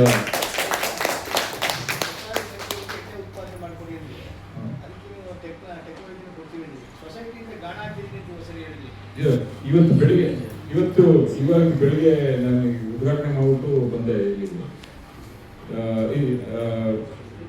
ಒಂದು ಸ್ವಸಹಾಯ ಸಂಘಗಳಿಗೆ ಏನು ಮಾಡ್ತಾ ಇದೀವಿ ಅಂತ ಹೇಳಿದ್ರೆ, ಈಗ ಅರಳುಕುಪ್ಪೆ ನಾವು ಪಂಚಾಯತಿಯಲ್ಲಿ ರೈಸ್ ಮಿಲ್ಲನ್ನೇ ಹಾಕಿದ್ವಿ. ಅಲ್ಲಿ ಎಲ್ಲ ಅವರು ಭತ್ತ ತಗೋತಾರೆ, ಸ್ಟೋರ್ ಮಾಡ್ತಾರೆ, ಸ್ಟೋರ್ ಮಾಡಿ ಅವರೇ ಮಿಷಿನ್ ಮಾಡ್ತಾರೆ, ಅವರೇ ಎಲ್ಲ ಮಾಡಿ ಹಳೆ ಭತ್ತ ಮಾಡಿ ಮುಂದಿನ ವರ್ಷಕ್ಕೆ ಮಾಡ್ತಾರೆ ಇವತ್ತು. ಸೊ ಈ ಥರದ್ದು ಮಿಷಿನ್ಗಳನ್ನ ಹಾಕಿ ಆಮೇಲೆ ಸಣ್ಣದಾಗಿ ಗಾಣ ಇದ್ರದ್ದು ಯಾವುದು ಎಣ್ಣೆ ಗಾಣ ಆಗಿರ್ಬೋದು, ಈ ಕಬ್ಬಿನ ಗಾಣ ಬೆಲ್ಲ ಮಾಡೋಕ್ಕೆ ಕಬ್ಬಿನ ಗಾಣ ಆಗಿರ್ಬೋದು, ಇದನ್ನು ಸಣ್ಣದನ್ನು ಮಾಡಿಸ್ತಾ ಈಗ ನಿಮಗೆ ಗೊತ್ತಿರೋ ಶುಗರ್ ಫ್ಯಾಕ್ಟ್ರಿಗಳು.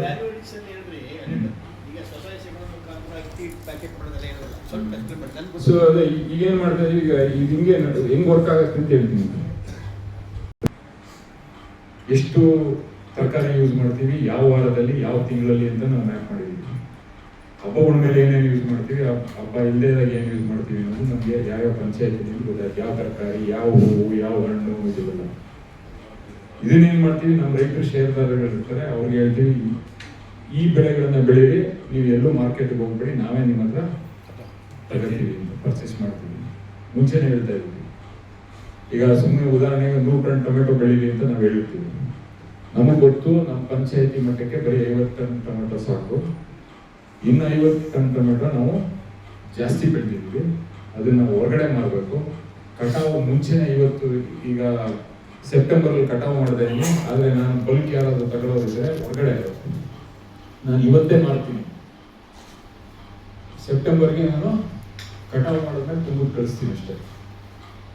ಆ ಥರನೂ ನಾವು, ಏಕೆಂದರೆ ಮೇಜರ್ ಸಮಸ್ಯೆ ಏನಂದರೆ ಒಬ್ಬ ರೈತ ಹೋಗಿ ನೆಗೋಷಿಯೇಟ್ ಮಾಡೋಕ್ಕಾಗಿಲ್ಲ ದೊಡ್ಡವ್ರ ಹತ್ರ. ಟನ್ಗಟ್ಟಲೆ ಹೋಗಿ ನಾವು ನೆಗೋಷಿಯೇಟ್ ಮಾಡಿದ್ರೆ ಅವರು ಒಪ್ಕೋತಾರೆ.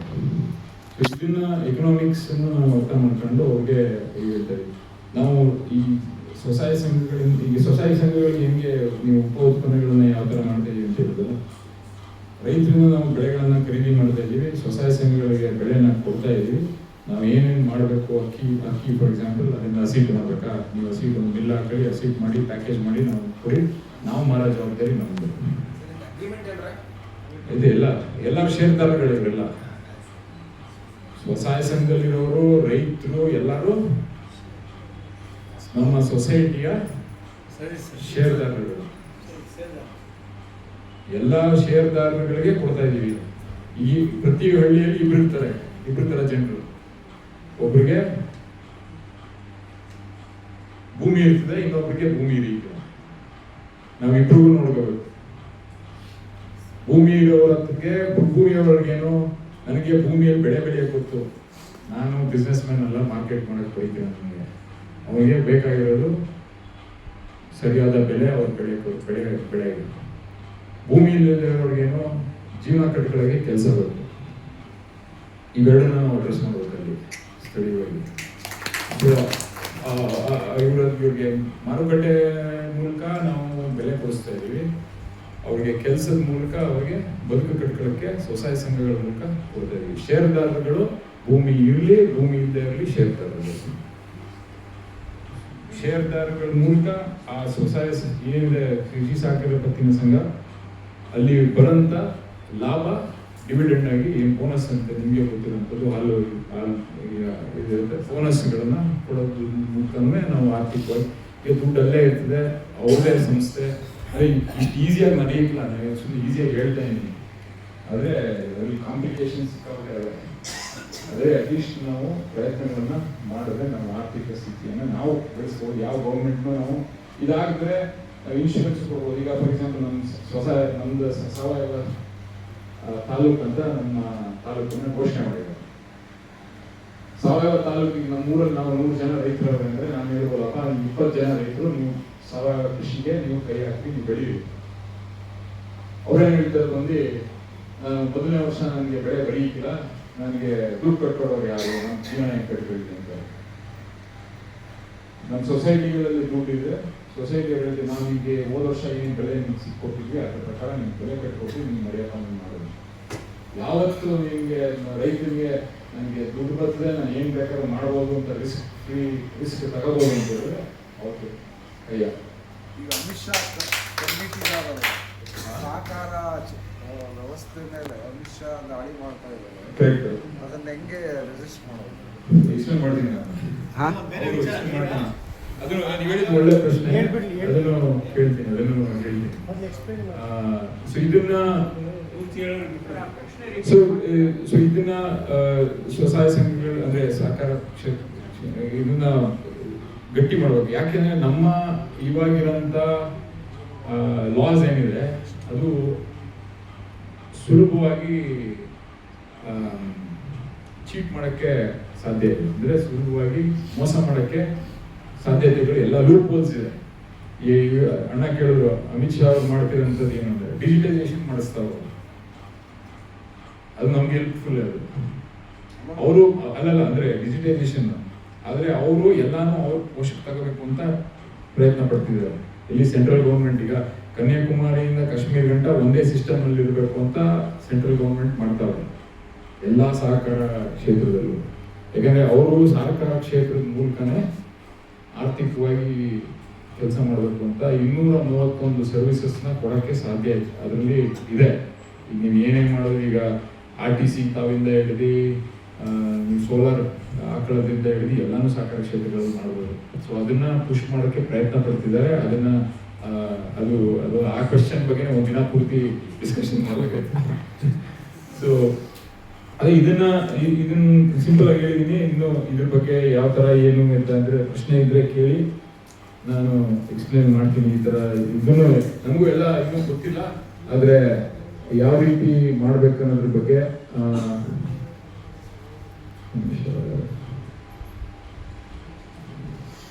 ಸೊ ಇದು ಸರ್ವೋದಯ ಕರ್ನಾಟಕ ಪಕ್ಷ ಯಾವ ತರ ನಾವು ಕಟ್ಟಬೇಕು ಅನ್ನೋದ್ರ ಬಗ್ಗೆ ಮಾಡ್ತೀನಿ.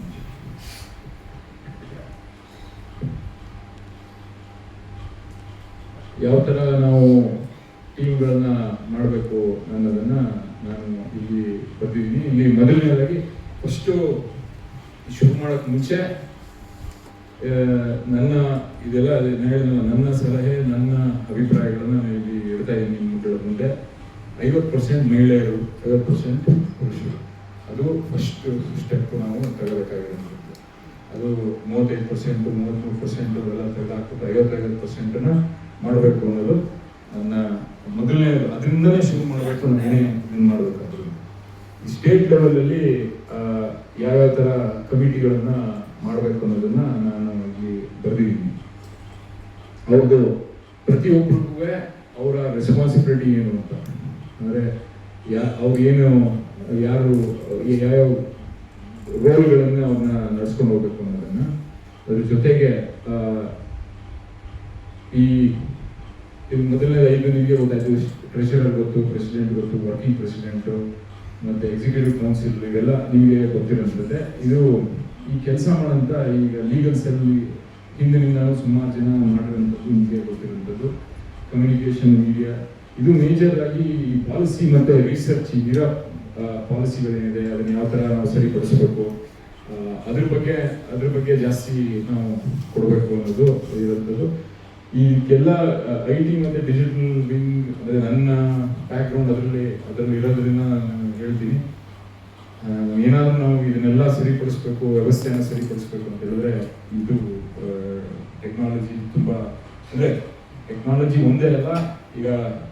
ಈಗ ಮಾಡೋದಲ್ಲ, ಇರೋ ವ್ಯವಸ್ಥೆಗೆ ಟೆಕ್ನಾಲಜಿ ಹಾಕ್ಬಿಟ್ಟು ಇನ್ನೂ ಜಾಸ್ತಿ ಜೋರಾಗಿ, ಇನ್ನೂ ಫಾಸ್ಟಾಗಿ ಫೇಲ್ ಮಾಡ್ತಾ ಇದ್ದೀವಿ. ಇರೋ ವ್ಯವಸ್ಥೆ ಬೇಗ ಹೋಗಿ ಡಿಕ್ಕಿ ಓಡಿಸ್ತಾ ಇದೀವಿ ಅಷ್ಟೇ. ವ್ಯವಸ್ಥೆನ ಬದಲಾವಣೆ ಮಾಡಿ ಟೆಕ್ನಾಲಜಿ ಹಾಕಿ ಫಾಸ್ಟಿಂಗ್ ಮಾಡಬೇಕು ಅನ್ನೋದನ್ನ ನಾವು ಯೋಚನೆ ಮಾಡಬೇಕಾಯ್ತು. ಸೊ ಅದಕ್ಕೆ ಅದೊಂದು ಮತ್ತೆ ಈ ಪಾಲಿಸಿ ವಿಂಗ್ ಎರಡು ಒಟ್ಟಿಗೆ ಕೆಲಸ ಮಾಡಬೇಕಾದಂಥದ್ದು.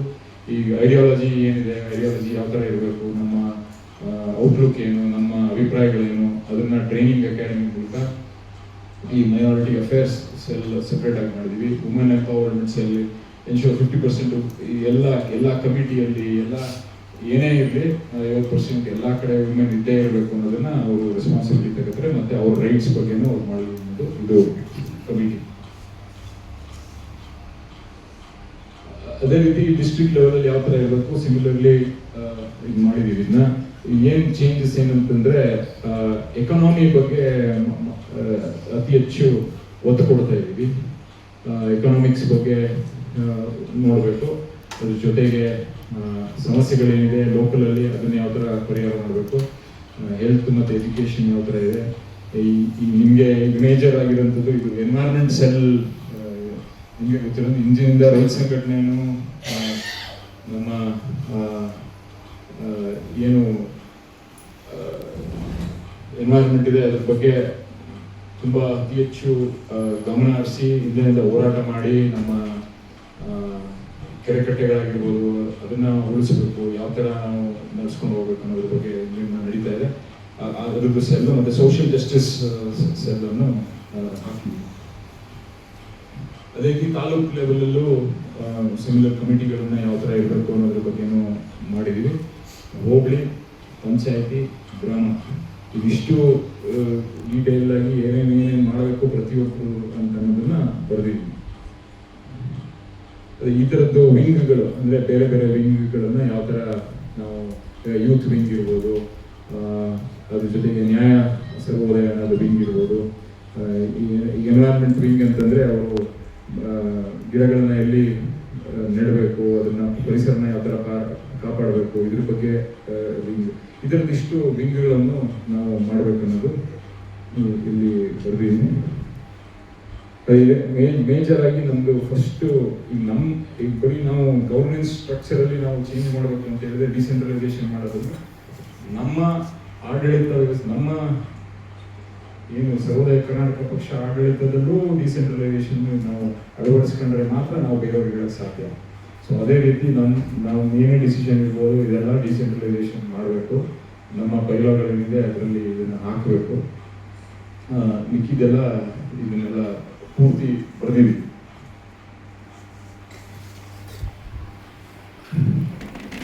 ಸೊ ಇನ್ನೂ ಹೇಳ್ತಾ ಹೋಗ್ಬೋದು. ಬಟ್ ಏನಂದ್ರೆ ನಮ್ಮ ವ್ಯವಸ್ಥೆ ಬಗ್ಗೆ ಇದೊಂದು ಹೇಳ್ಬಿಟ್ಟು ಮುಗಿಸ್ತೀನಿ. ನೀವೇನೇ ಇದ್ರೂ ಈ ವ್ಯವಸ್ಥೆಯಲ್ಲಿ ನನ್ನ ಪ್ರಕಾರ ಏನೇ ಮಾಡಿದ್ರು ಬ್ಯಾಂಡೇಡ್ ಹಾಕ್ಬಿಟ್ಟು ನಿಲ್ಲಿಸ್ತೀವಿ.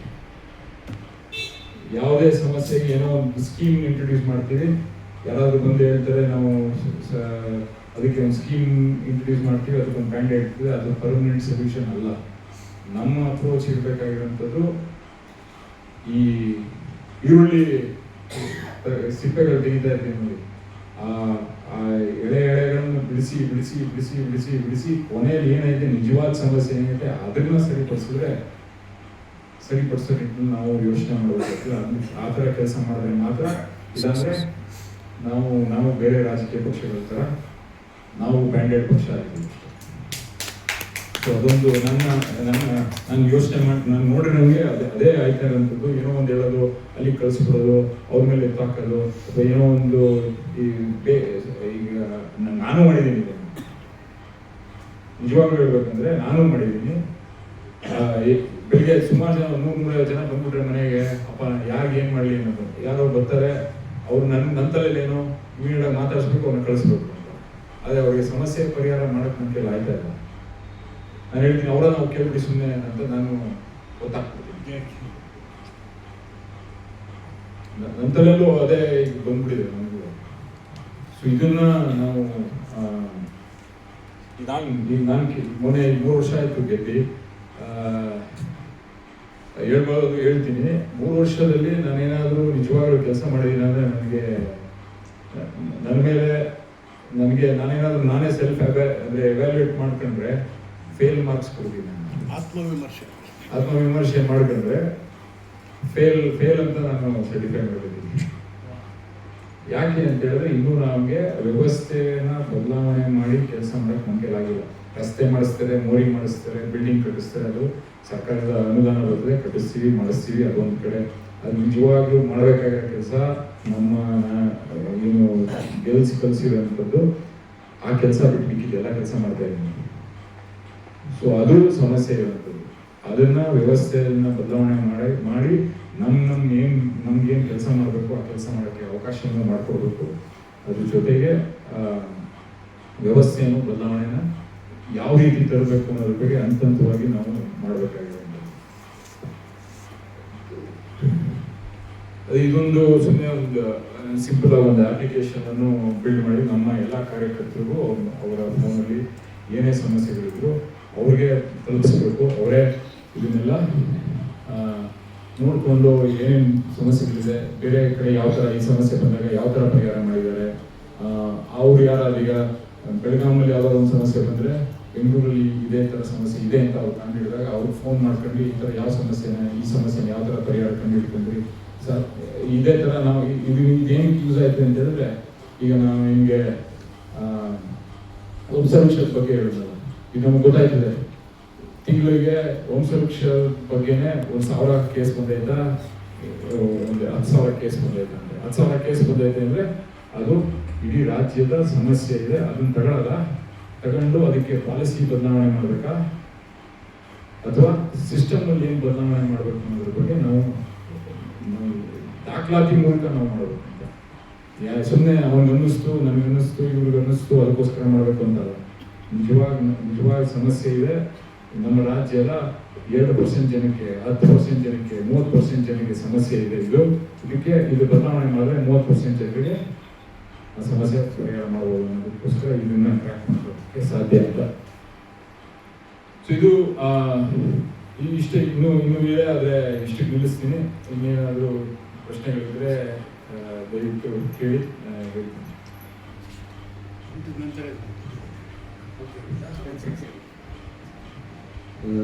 ದಸರಾ ಸರ್ ಒಂದು ಬಿಟ್ಟಿದ್ದಾರೆ. ಕೃಷಿ ಉತ್ಪನ್ನಗಳಿಗೆ ಸರ್ಕಾರ ಯಾವ ರೀತಿ ಇದೆ ಅಂದರೆ, ಈಗ BPL ಕಾರ್ಡ್ನಾಗೆ ಅಕ್ಕಿ ಎಲ್ಲ ಕೊಡ್ತಿದಾರಲ್ಲ, ಈ ಬಾರಿ ಅಕ್ಕಿ ಜೊತೆಗೆ ಅಕ್ಕಿ ಕಡಿಮೆ ಮಾಡಿ ರಾಗಿ ಈ ಥರದೆಲ್ಲ ಬಂದಿದೆ. ಅದು ಕೊಡ್ತಾ ಇರ್ತಕ್ಕಂಥ ರಾಗಿ ತುಂಬ ಕಳಪೆ. ಅದನ್ನು ಈ ಆಹಾರ ಫುಡ್ ಇಲಾಖೆ ಸಪ್ಲೈ ಮಾಡ್ತಿದ್ದಾರೆ. ಇನ್ನೊಂದು ಸರ್ಕಾರ ಕರ್ನಾಟಕ ರಾಜ್ಯ ಉಗ್ರಾಣ ನಿಗಮ ಅಂತ ಒಂದಿದೆ, ಅದು ಮಂಡ್ಯದಲ್ಲಿದೆ. ಸ್ಥಳೀಯವಾಗಿ ಬೆಳೆದಂಥ ರಾಗಿಯನ್ನ ಉಗ್ರಾಣಕ್ಕೆ ಸಪ್ಲೈ ಮಾಡಬೇಕು ರೈತರು. ಆ ರಾಗಿ ಬೇರೆ ಕಡೆಗೆ ಹೋಗುತ್ತೆ. ಹೊರಗಡೆಯಿಂದ ಬರ್ತಕ್ಕಂಥ ರಾಗಿ ತುಂಬ ಕಳಪೆ, ಕಲ್ಲು ಮಣ್ಣಿರುತ್ತೆ. ಅದನ್ನ ಅವರು KDP ಸಭೆಯಲ್ಲಿ ಪ್ರಸ್ತಾಪ ಮಾಡಿದ್ರೆ ಅದಕ್ಕೆ ಒಟ್ಟು ಸೀರಿಯಸ್ ಉತ್ತರ ಕೊಡಕ್ಕಾಗಲ್ಲ. ಈ ಸರ್ ಈ ಸರ್ಕಾರ ನಿರ್ಧಾರ ತಗೋಬೇಕು, ನಾನು ಮಾಡಿಕ್ಕಾಗಲ್ಲ ಸರ್ ಅಂತ ಹೇಳಿ. ಈ ಥರ ಒಂದು ಸಣ್ಣ ವಿಚಾರಗಳು ಕೂಡ ಸರ್ಕಾರ ನಿರ್ಧಾರ ಮಾಡ್ತದೆ ಅಂತಂದ್ರೆ ಅದು ಭಾರಿ ಕಷ್ಟ ಆಗ್ತದೆ. ಅದೊಂದು. ಇನ್ನೊಂದು ನಿಮಗೆಲ್ಲ ಗೊತ್ತಿರೋ ವಿಚಾರ, ಪಾಂಡವಪುರ ತಾಲೂಕಿನಲ್ಲಿ ಬೇವಿ ಬೆಟ್ಟ, ಒಂದು 1000 ಎಕರೆ ಬೇವಿ ಬೆಟ್ಟ ಇತ್ತು. ಅಲ್ಲಿ ಗಣಿಗಾರಿಕೆ ನಡೀತಾ ಇತ್ತು. ಬಹಳ ವರ್ಷಗಳಿಂದ ಪ್ರಭಾವಿಗಳು ಗಣಿಗಾರಿಕೆಯನ್ನು ಮಾಡ್ತಾ ಇದ್ರು. ಅದು ಪುಟಣಿಯರು ಅದನ್ನ ಗಣಿಗಾರಿಕೆ ನಿಲ್ಲಬೇಕು.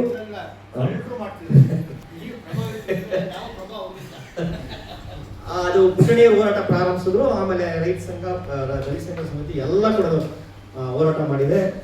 ಈಗ ಗಣಿಗಾರಿಕೆಯಲ್ಲಿ ಬೆಟ್ಟ ಹಾಗೆ ಇದೆ. ಅಲ್ಲೇನೋ ಗಿಡಗಳು ನೆಡಬೇಕು ಅಂತ ಅರಣ್ಯ ಇಲಾಖೆ ಜೊತೆಗೆ ಮಾತುಕತೆ ನಡೆಸ್ತಿದ್ದಾರೆ. ಆ 1000 ಎಕರೆ ಏನು ತುಂಬ ಬರಿದಾಗಿದೆಯೋ, ಕಲ್ಲೆಲ್ಲ ಬರಿದಾಗಿದೆಯೋ ಅಲ್ಲಿ ಗಿಡಗಳು ನೆಡೆಸ್ಬೇಕು, ಮರಗಳನ್ನ ಬೆಳೆಸ್ಬೇಕು ಅಂತ ಈಗ ಅವರು ಅರಣ್ಯ ಇಲಾಖೆ ಜೊತೆ ಚರ್ಚೆ ಮಾಡ್ತಿದ್ದಾರೆ. ಅದು ಮೊನ್ನೆ ಕೂಡ ಸಭೆಯಲ್ಲಿ ತೀರ್ಮಾನ ಮಾಡಿದ್ದಾರೆ. ಅದು ಒಂಥರ ಒಳ್ಳೆಯ ಬೆಳವಣಿಗೆ ಅಂತ ನಾವು ಈಗ